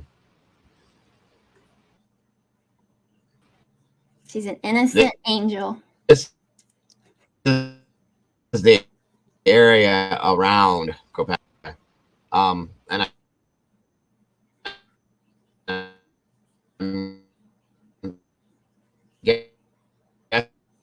guessing with the weapon, or you would never send an email. Right. Never ever. Right. You're in denial, Mom. The first step is admitting, my dear. So there's that. And she's right. Like, look at all of this. You could very easily be anywhere in this area doing something. Okay. That's a fact. We love you, Molly. 100%. Thank you for joining me today. I didn't think I was going to see her today. She just now showed up, sleeping, being lazy. Good for her. Yeah, she's probably exhausted, I'm sure. You deserve it, dear. Yep. I'm glad to see that she's here today. Yes, I am as well. Oh, there's a car caught on video near Idaho murder's house. There was, okay, yeah, there's that. And then hold on a minute here. I'm trying to find this other piece. Where the hell is it, though? I swear I saw that. I had a piece. The girl they arrested was at a house where, all right, Sylvia, thank you. Where many wait a minute. The girl they arrested was at a house where many a WSU and UOL party had been had. It is all just so strange, and the timing of everything is weird in this case. Love seeing the maps. Great work. She's awesome with that, isn't she, guys? She really is. Has anyone seen the gnome in knife situation? Yeah, I was confused by that too. Gnome? What are we going to say? That there's a gnome that's a suspect now? Maybe that was the naked man. It was a naked gnome? Like Yeah. a little Smurf running through with a knife in his hand? Is that what it was? Or... I think that was it. That's, I mean, I'm not going to put anything off on this, guys. At this point, I will not. If there's maybe a midget running or a small person running around naked with a knife, who knows that he got in and he got through everything without issues and because he was little.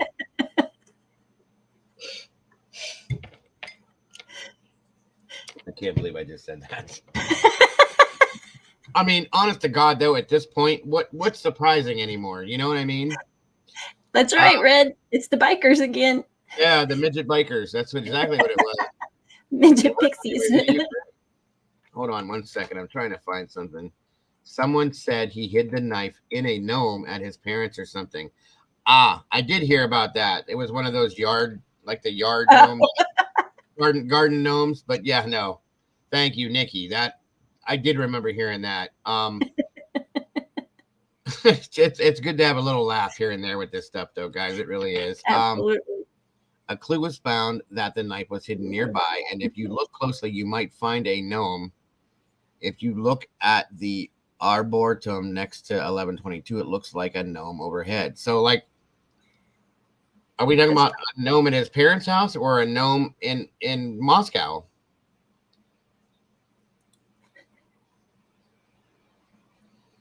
Them biker pixies are busy little fellers. 100%. 100%. I mean, traveling from the UK to the US and back to the UK. And right. Listen, like I said, nothing. I am not taking anything off the table with this case at all, ever. I don't care if somebody says, if we go in June, if they don't do the secret grand jury thing and there's Smurfs on trial for this, I'm down. As long as I'm out of it, since I haven't been called Papa Smurf lately. But, you know, 1 second here. Is that supposed to be maybe look at the apartment next to 1122? Can we do that on a landform map of 1122? So we need to pull up Google Maps then, I take it. Does that sound good, guys? Sure. If Molly's not already doing it, I'm going to try. Hold on. Let me see here. I'm sure I'll get video email in about 30 seconds. Google Maps right there. Okay. All right. Hey, you want to come say hi? Little Bean, what's up, buddy? Haven't seen you in a while. Mau Kitty. All right, what do we got? Address is 1122.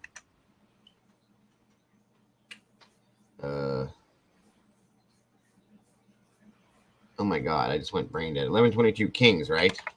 Mm-hmm. What I thought. Is it going to give me the right address? So it gave me Kings where I live at. Oh, there's always something. Oh, I found it right there because I've already been there once. There's always something going on with this case, Devil Doll. I promise you that. Okay, so let me present this to you guys this way. It's like a botanical garden. Okay.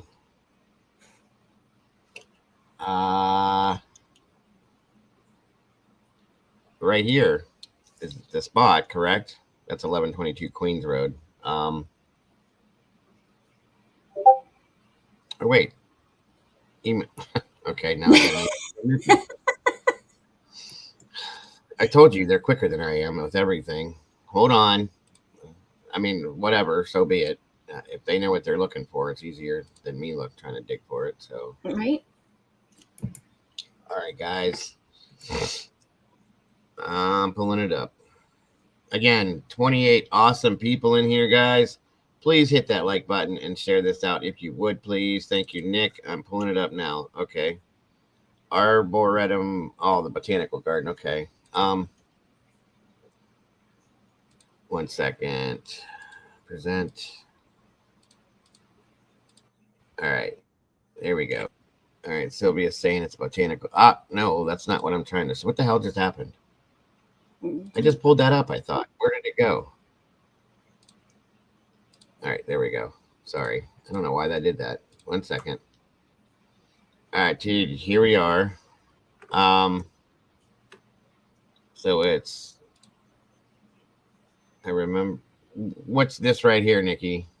Thank you, April. I appreciate that. Blow this up. I remember earlier on, I will try and find it. It gave the coordinates location of the knife from Facebook groups. I was going to show JLR and ask him if he thought about going out there and looking.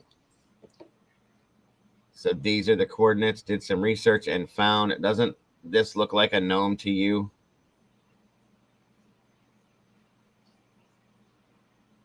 And that's on this page here. It was the Idaho Mountain Dwarves. So it's inside this circle here, Nikki. Can you blow that up any bigger, Nikki? Oh, that dark area looks like a gnome's hat. That's kind of, I mean, it does, yeah. And over here, it kind of does like a shadow, yeah. I thought you were talking about like a gnome, like an actual, like ceramic statue of a gnome or something. It's great, Casey. I hope you do, and I'd love to see you back. That is the pond I was showing you, Molly said right here. Okay. Oh, the pond. Oh, wow. Okay. You know what she's talking about? The picture, the pond. Not at the moment. You're talking about the drawing, Nikki. Molly. Sorry, guys. This is what happens when you get the Dago excited. You are very welcome. You sent another one. Okay, hold on, Nikki. Let's take that one down first so I don't make any mistakes. Hold this one up. I'm so glad you're up here with me now. I was starting to get a little twisted. I swear to God, if you're not here, I don't like focus right or something. I don't get it. Okay, here we go. Well, it's hard when you only have half a brain. That's why I said when you're not going to be here, I'm going to need you to send me the other half of my brain, and then I'll send it back to you when I'm done with it. I don't know. Yeah, it probably wouldn't be much for shipping. It's not that heavy, I'm sure. So, all right, let's see what we got. All right, thank you, Miss Nikki, once again. And all right, so here, the red dot is the area we're talking about over here. Correct, Nikki? So Sigma Chi is right there. Okay, so in relation to this red dot, is this the house? So what we're talking about at this point is that the knife is hidden right there.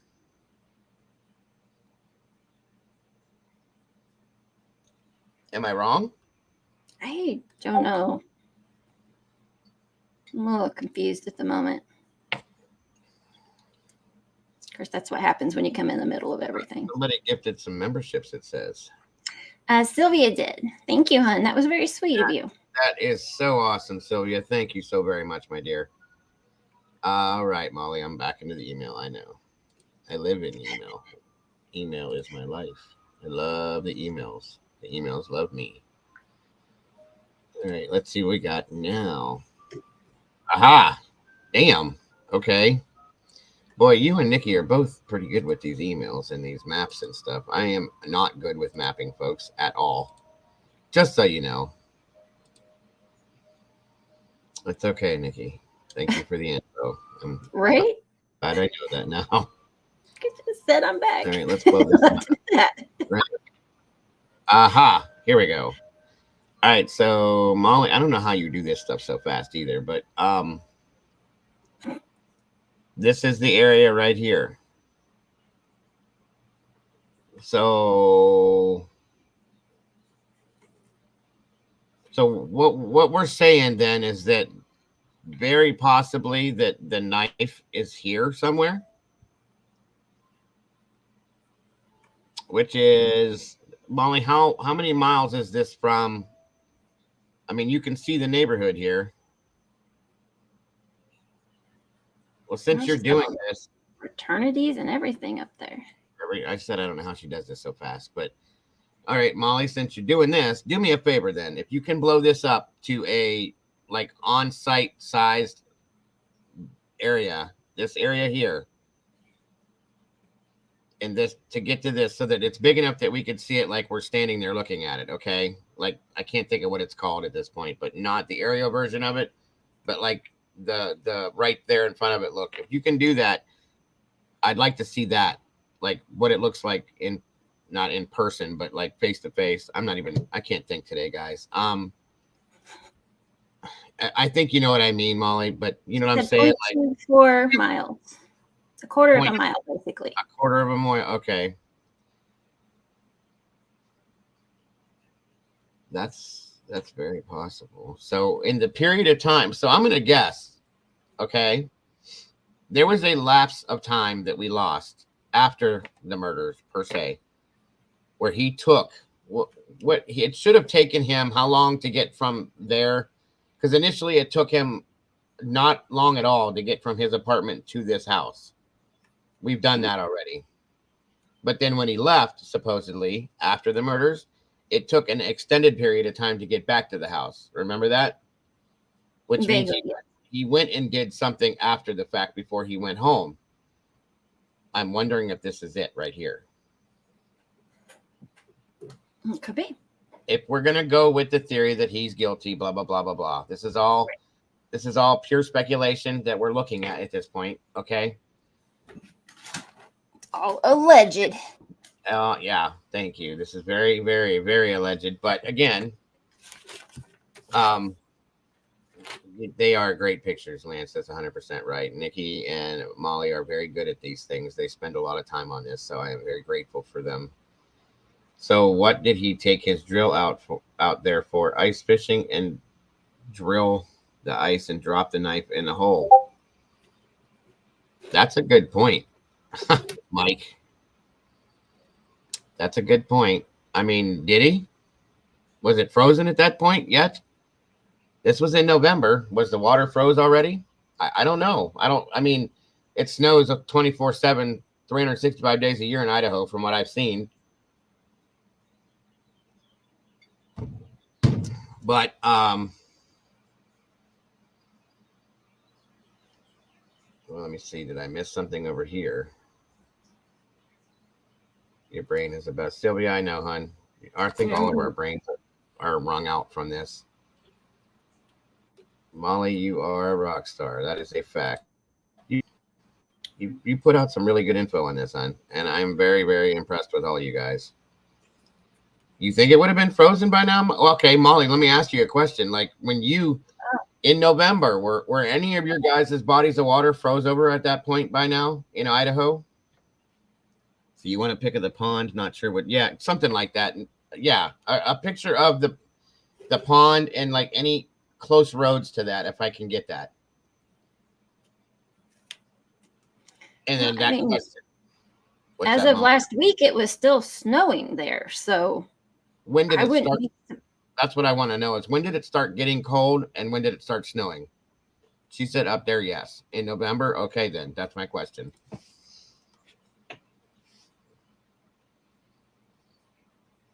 There was snow on, yeah, there was snow on the ground when that went down.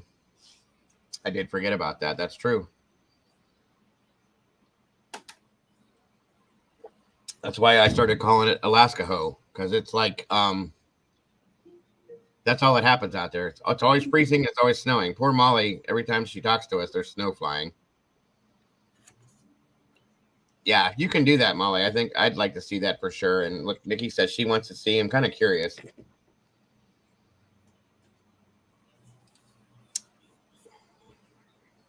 This is kind of interesting to me, to be honest with you. Email. Yes, ma'am. I'm on it. The snow melted last week. Don't say that too loud, Molly, because it'll snow tomorrow, and I don't want you to flip out. So Right. I'll get another video. Look what's happening again. Yeah. You get that gif of the cat with the AK. Mm-hmm. Drop kicking me in the face. Ah.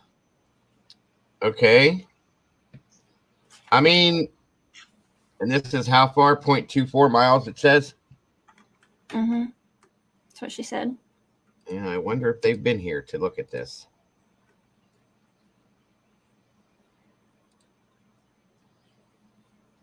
Okay, Sunshine said she lives in Idaho and they got their first snow the end of October. And there it is. So it probably started getting cold like immediately. That's the pond, and it's very grand possibility, folks, that knife is in that pond. Absolutely. Here's the thing.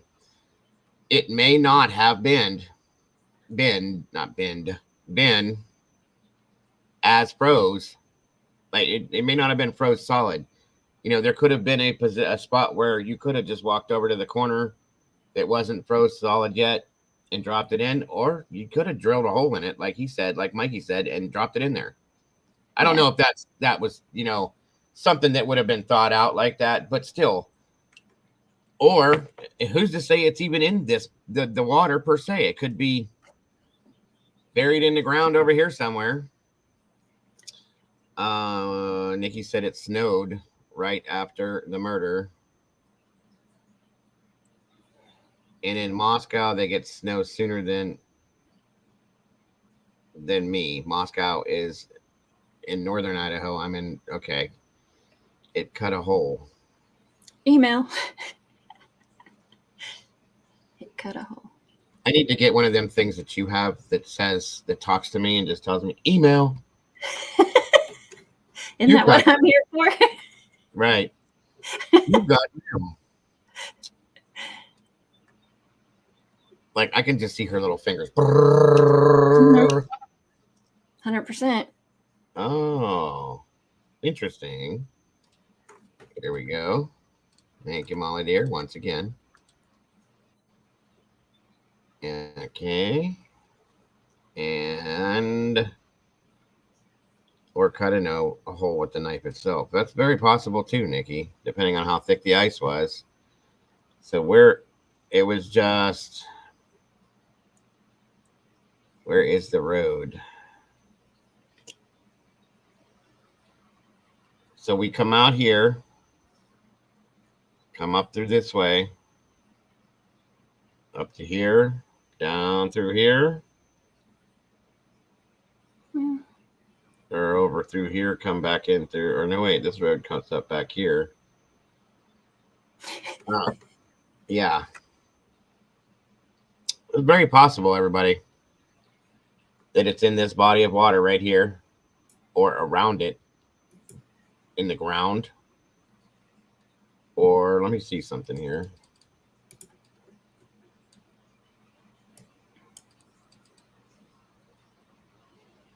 Right in here. That's interesting. That's very interesting.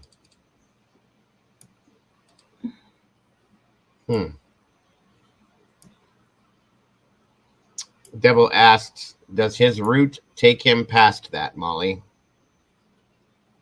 Enable Google Gmail notification on your computer, and you can select notification. I'm about to do that because I get so many of them. There is bodies of water quarries between Moscow and Pullman also. Yeah, that's true, Red. We had talked about that once before. And also, what is the river that runs down there by you, Nikki? Or God, Molly? Snake River. The Snake, that's it. We talked about that before. Nikki says the property was in the search warrants. This property over here with this lake or pond was in the search warrants. This is the one. I didn't remember that. I think it's possibly more than one weapon could have been used. Just thinking out loud. Well, you know what, Sylvia? I'm not the first one to say that. No, you're not. And I thought that myself. And I've also, bear with me, guys. Don't think I'm going crazy here. Okay. But with the checkpoints, I'm betting he want to ditch it fast. I agree. Here's the thing.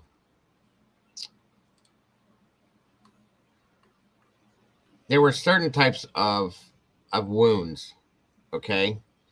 And I looked into something, okay? There are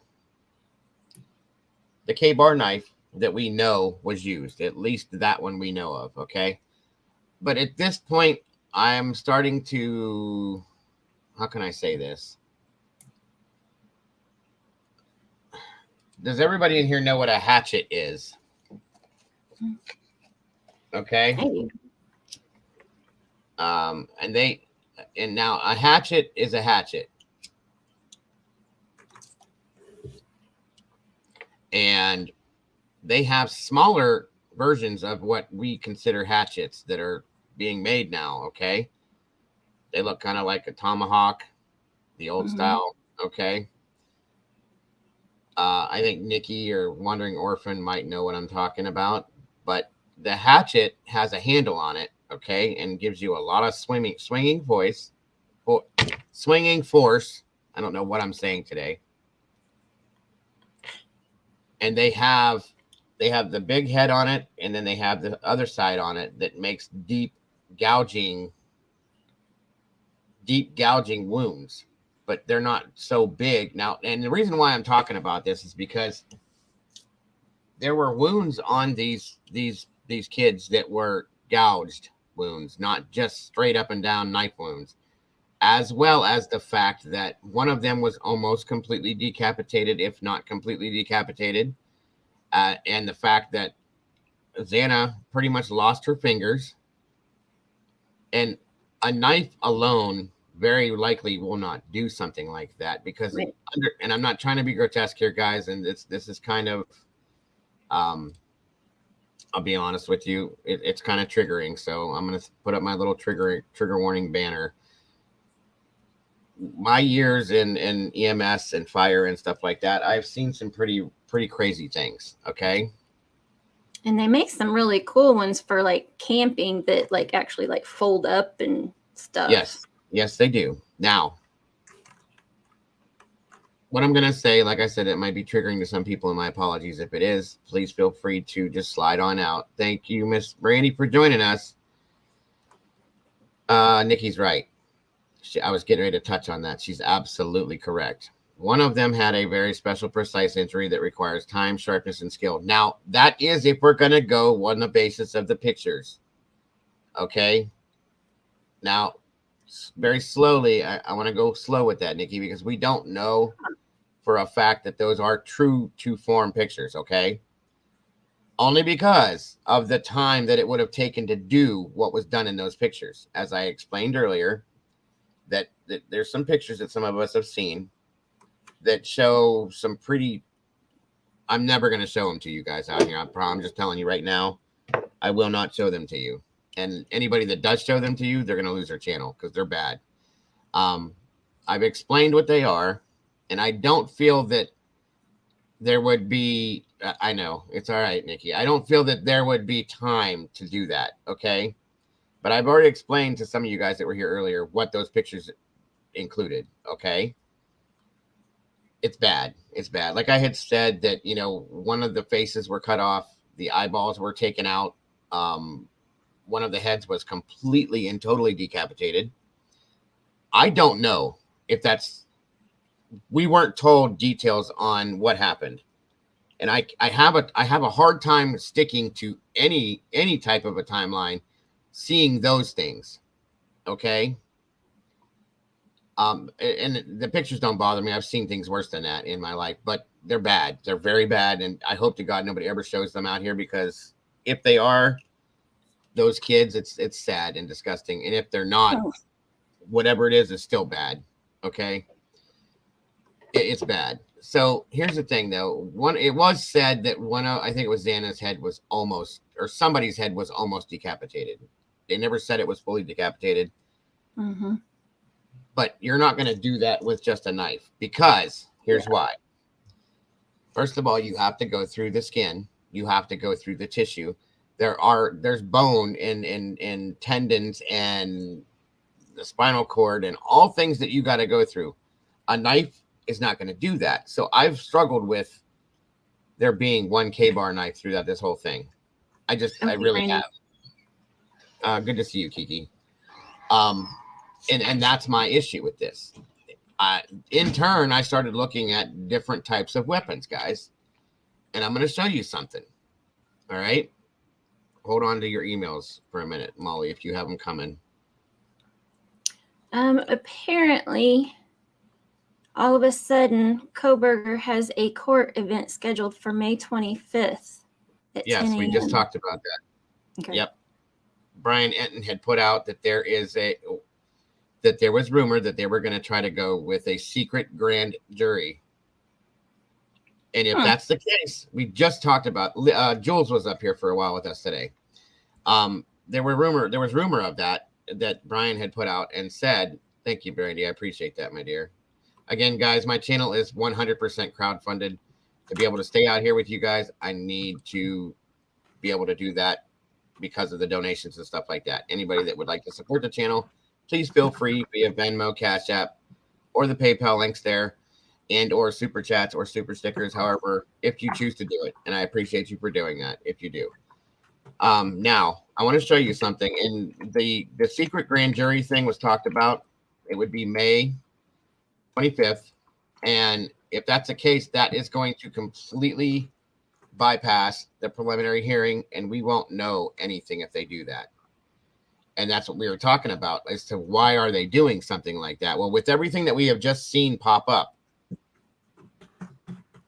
it's kind of ironic that all of a sudden they do that, and then now they talk about this secret grand jury thing. Why are they being so secretive? That's really kind of shady to me.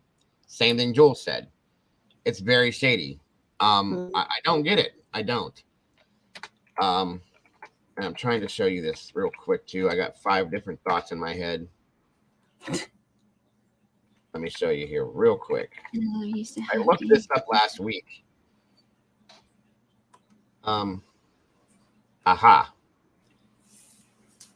If anybody has ever seen survival tactical axes, survival tactical hatchets, they're not a joke, guys. They don't look like what a hatchet used to look like. And this thing to me makes so much sense. Let me show you these real quick here. Right, Red, but how many of those types of knives that you would use in the butcher shop are readily available to everybody?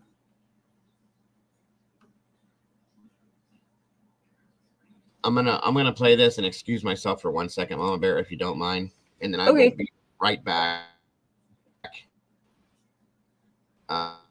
In 30 seconds. Anymore? Hold on.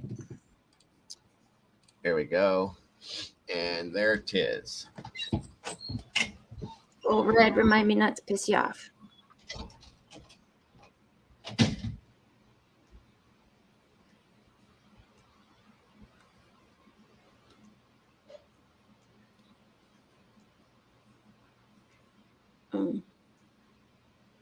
That's scary.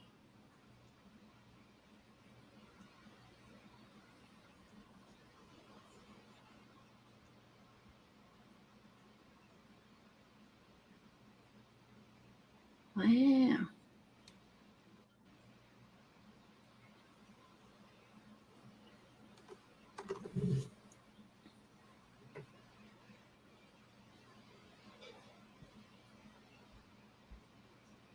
Hey, Myers, good to see you, hon. Glad you're here. Okay. Right, Red? Hey, Kiki guys. How are you doing, hon? Okay, so mind you, these things are razor sharp. Look at the edges on these, okay? And these are very popular. These can be bought almost anywhere. They also have blunt-sided ends to them for blunt force trauma, per se. It would be very easy to cut through all of this with something like this. There's different variations of these. They're very lightweight, very easy to hide, very easy to carry, very easy to handle. And as you had said, there is a version of this that folds open that could be no more than just a piece of plastic, like a handle, and you close it and the thing folds up and you open it back up. This is just one version, but there's different variations of these. That's the first thing you saw that looked like a damn battle axe when I first started it. They have so many variations. Like I said, guys, these are razor sharp. There's a version of like that thing right there. That's a saw, okay? But they have them that have those axe heads on them too. These are so easy to get your hands on, by the way. You can buy these anywhere. Walmart sells this. Everything sells these. So I kind of had a little bit when I started seeing the other injuries and listening to the other injuries and something like that. It made me think. And they have smaller versions of these that you can hold in your hand that only come to be, if I can find it, like maybe this big, but the blade's that big on it. Okay, you can do a lot of damage with these, folks. No lie.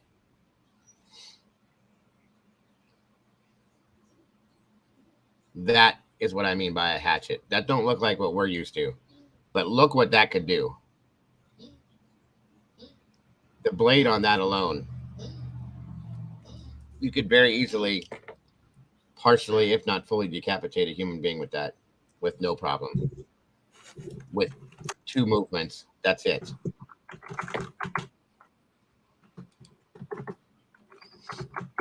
And look how small it is. Look how small it is. It's not as big as you think.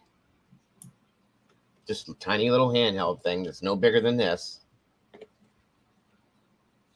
I mean, they got some really cool stuff, by the way. If anybody's into that stuff, they do. They really do.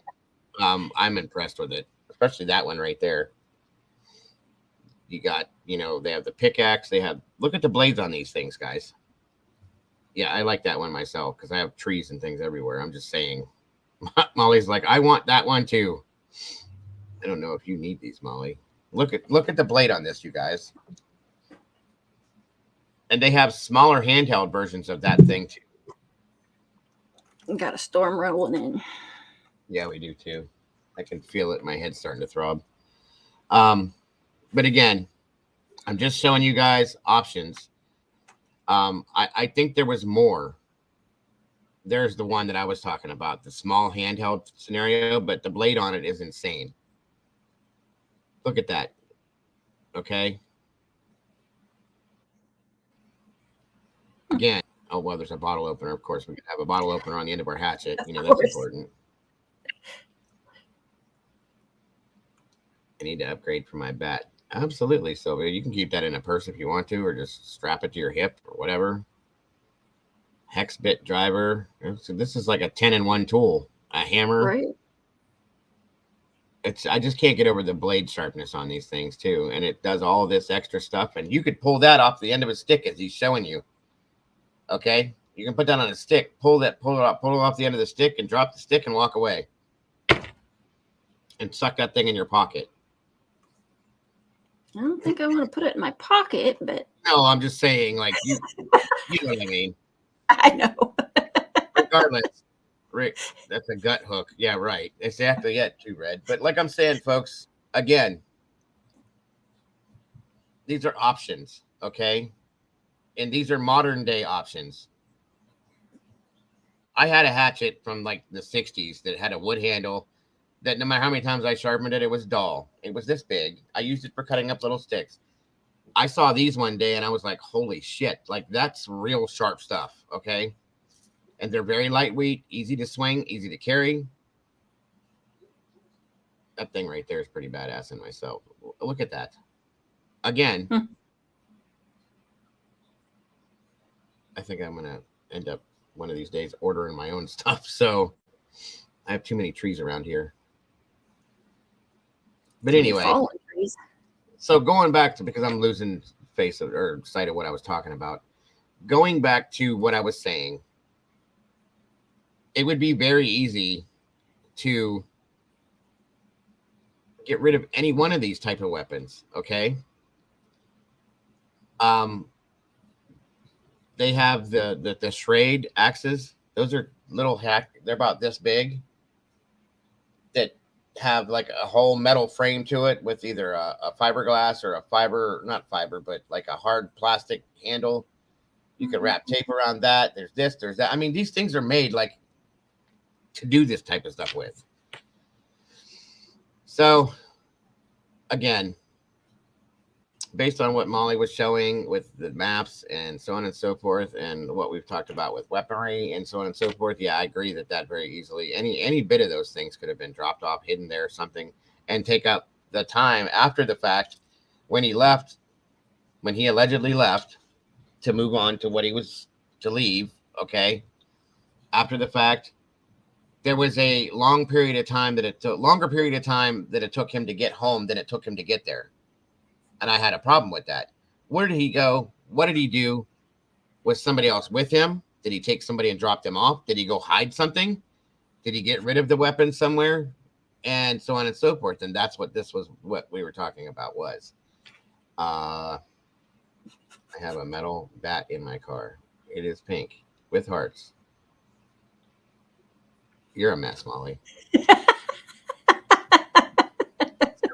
Knock you out. It was with love. You're a damn mess. I love you, but you're a mess. God. I hit you. I knocked you out with love. Yeah, that's what it was. You're a trip. God, she's a mess. I love Molly. At least I know I don't have to worry about her. Like, she'll be safe, you know? Right. I don't fear too many people messing with her. I'll be honest. Oh, that was the other thing I wanted you guys to see. Look at this thing. Forgot about this too. Look at this thing. Now, one side of this is a hammer. The other side is obviously a blade and whatever the hell else they got. A spanner, a nail puller, a tire chain hook. You know what I see? A really effing nasty weapon, period.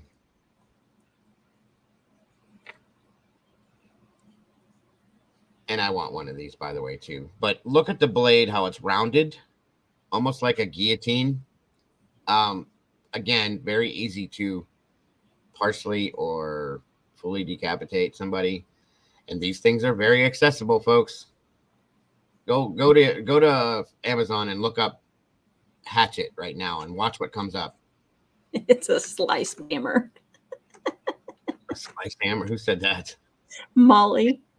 A slice hammer. Yeah, I probably shouldn't be showing these to her. A slice bammer. I'm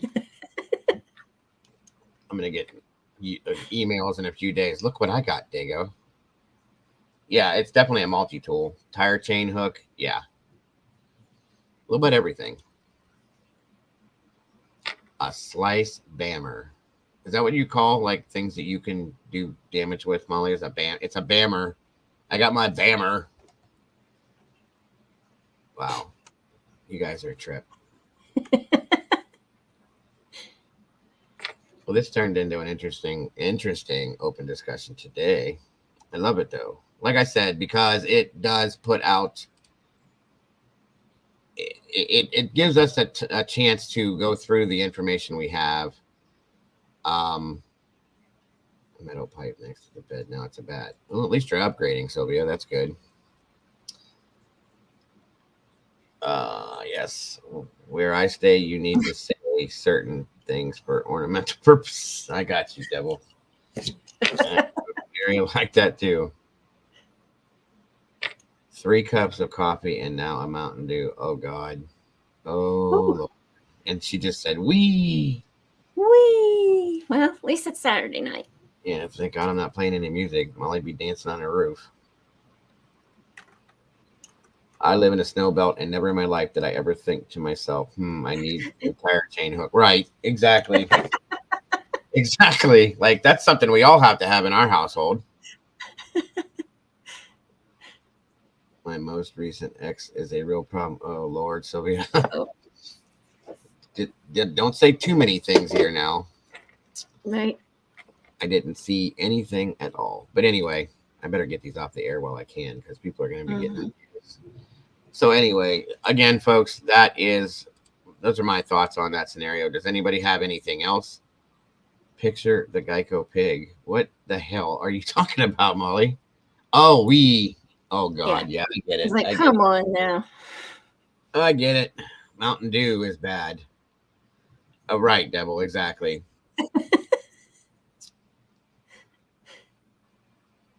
Right, Lance, I need it for weirdos around me. Well, Lance could use that where he lives at too, to be honest with you.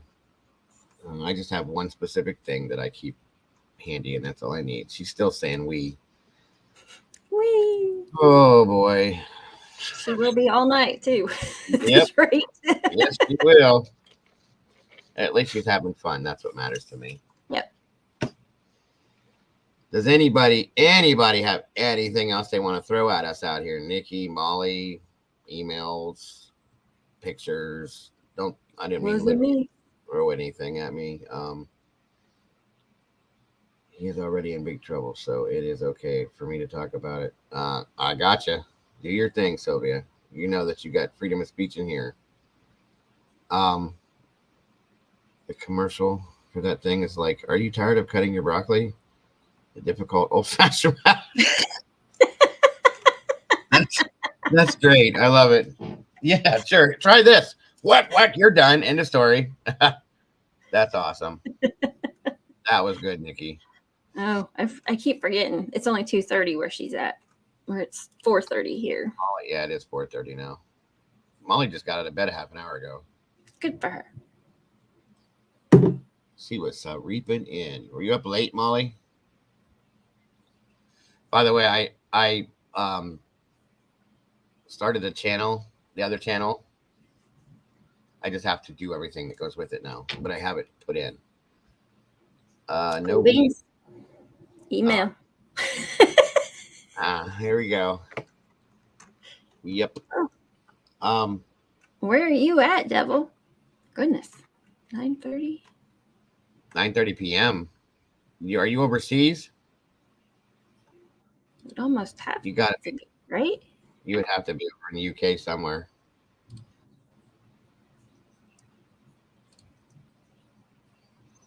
It's 4:30 for Sylvia. Scotland. Awesome. Very cool. That is awesome. Very, very cool. Let me see what my Molly sent me. Now, wait, that is, was it? Yeah, that's Molly. That's so fitting. I hope this shares. Can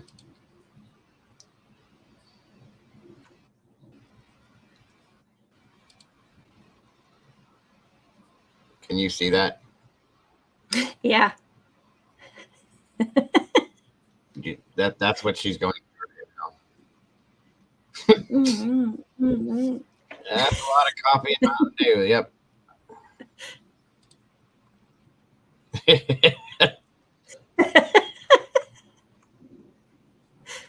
You know what's funny about this is I can actually picture her doing this. Mm-hmm.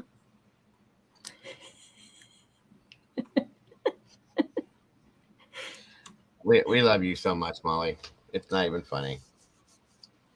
I love it. It's hilarious. Yes. That's our Molly cat, guys.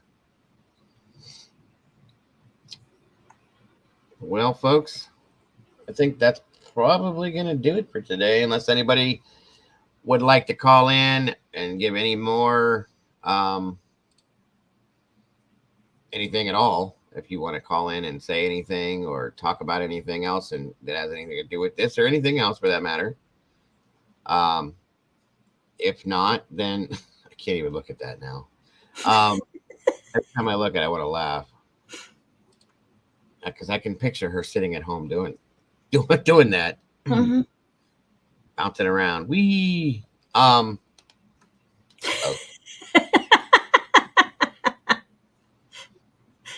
Next. Have fun, April. Yes, April, and please wish him happy birthday from all of us. Please, please. I hope you guys have an amazing dinner and a great time. Yep. You only turned 19 months. I remember them years. That was fun. So much fun. I don't know. Too much fun. I don't think I'd go back and do it again. Uh-oh. I can't handle her sometimes. I swear to God. So after what we just saw, then I get this. Oh.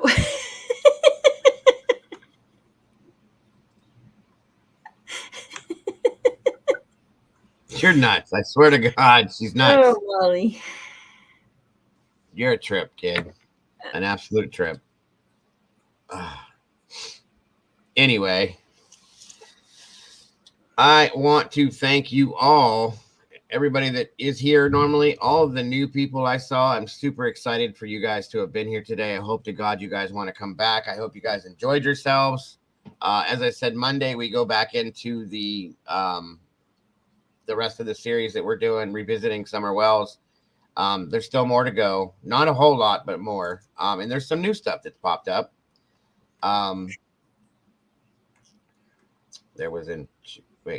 There was two in that one. Oh, well, shoot. I only seen the one.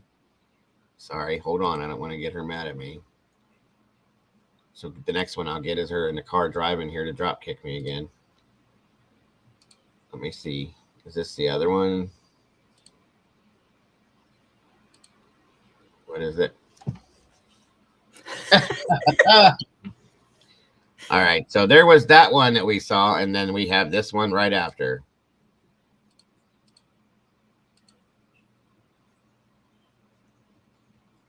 Oh.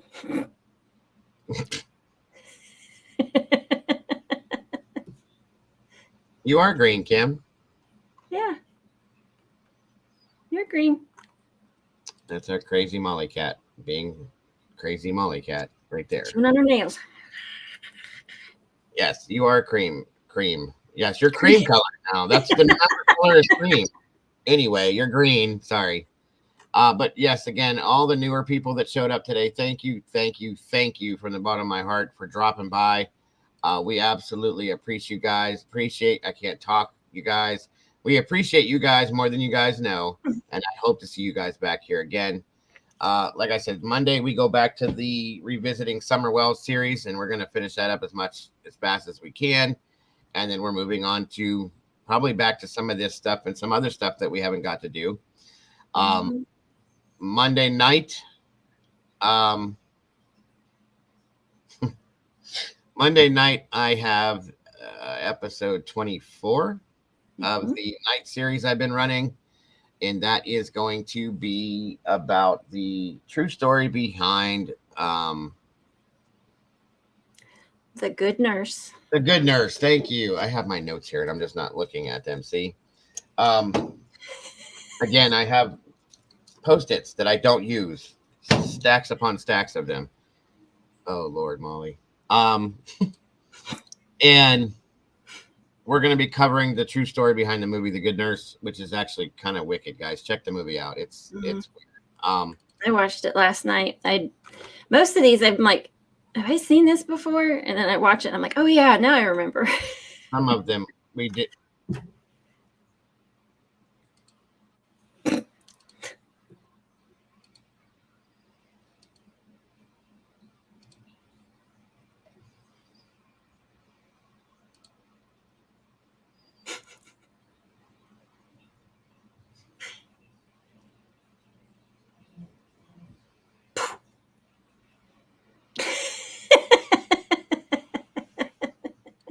This is what I get from Molly when I do anything wrong, folks. It's cryptid messaging if you look at how the things go in unison.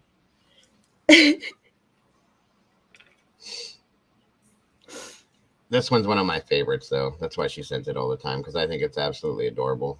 Mm-hmm. And I think there is, just be so sure so I don't get yelled at again. Let me make sure, folks. Hold on.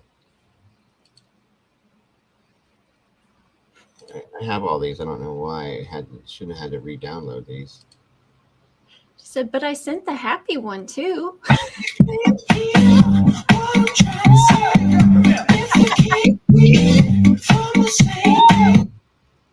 Yes, she did. Hold on. This is her favorite, you guys. She loves this one.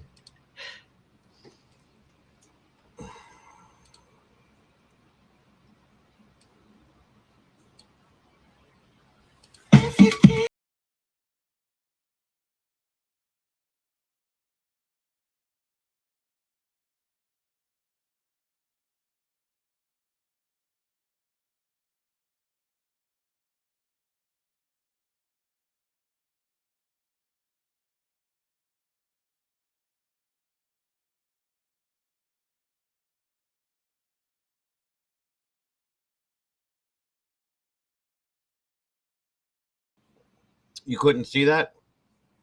I could, but I don't know that I count. Nobody else said anything. Molly said she couldn't see it. Oh, probably the first time. Okay, they saw it. Anyway, thank you all for a great discussion today. I think it was pretty awesome. Jules, thank you so much for joining us today. That's always a plus. Mama Bear, thank you for coming in and saving everything at the end. I appreciate you very much for that. You're welcome. Molly, thank you for all of the emails. Nikki, thank you for the emails, the insight, the info, the everything that you guys do. Mom, moderators, I had almost all male moderators today until Brandon showed up and Molly showed up. Yeah, it was kind of weird. I mean, they didn't really have to do anything, but still. Red, thanks for being here. Yeah, it was. But thank you guys so very much for the support that you've given the channel. All the new people, once again, I have to say it. I am super excited to see you in here. I think we all are. There was quite a few people in here today, and I loved it. I appreciate everybody's info, everybody's input, and everybody being active in here as you were. And I love you guys to death. I probably will not, unless something huge happens tomorrow, you're not going to see me.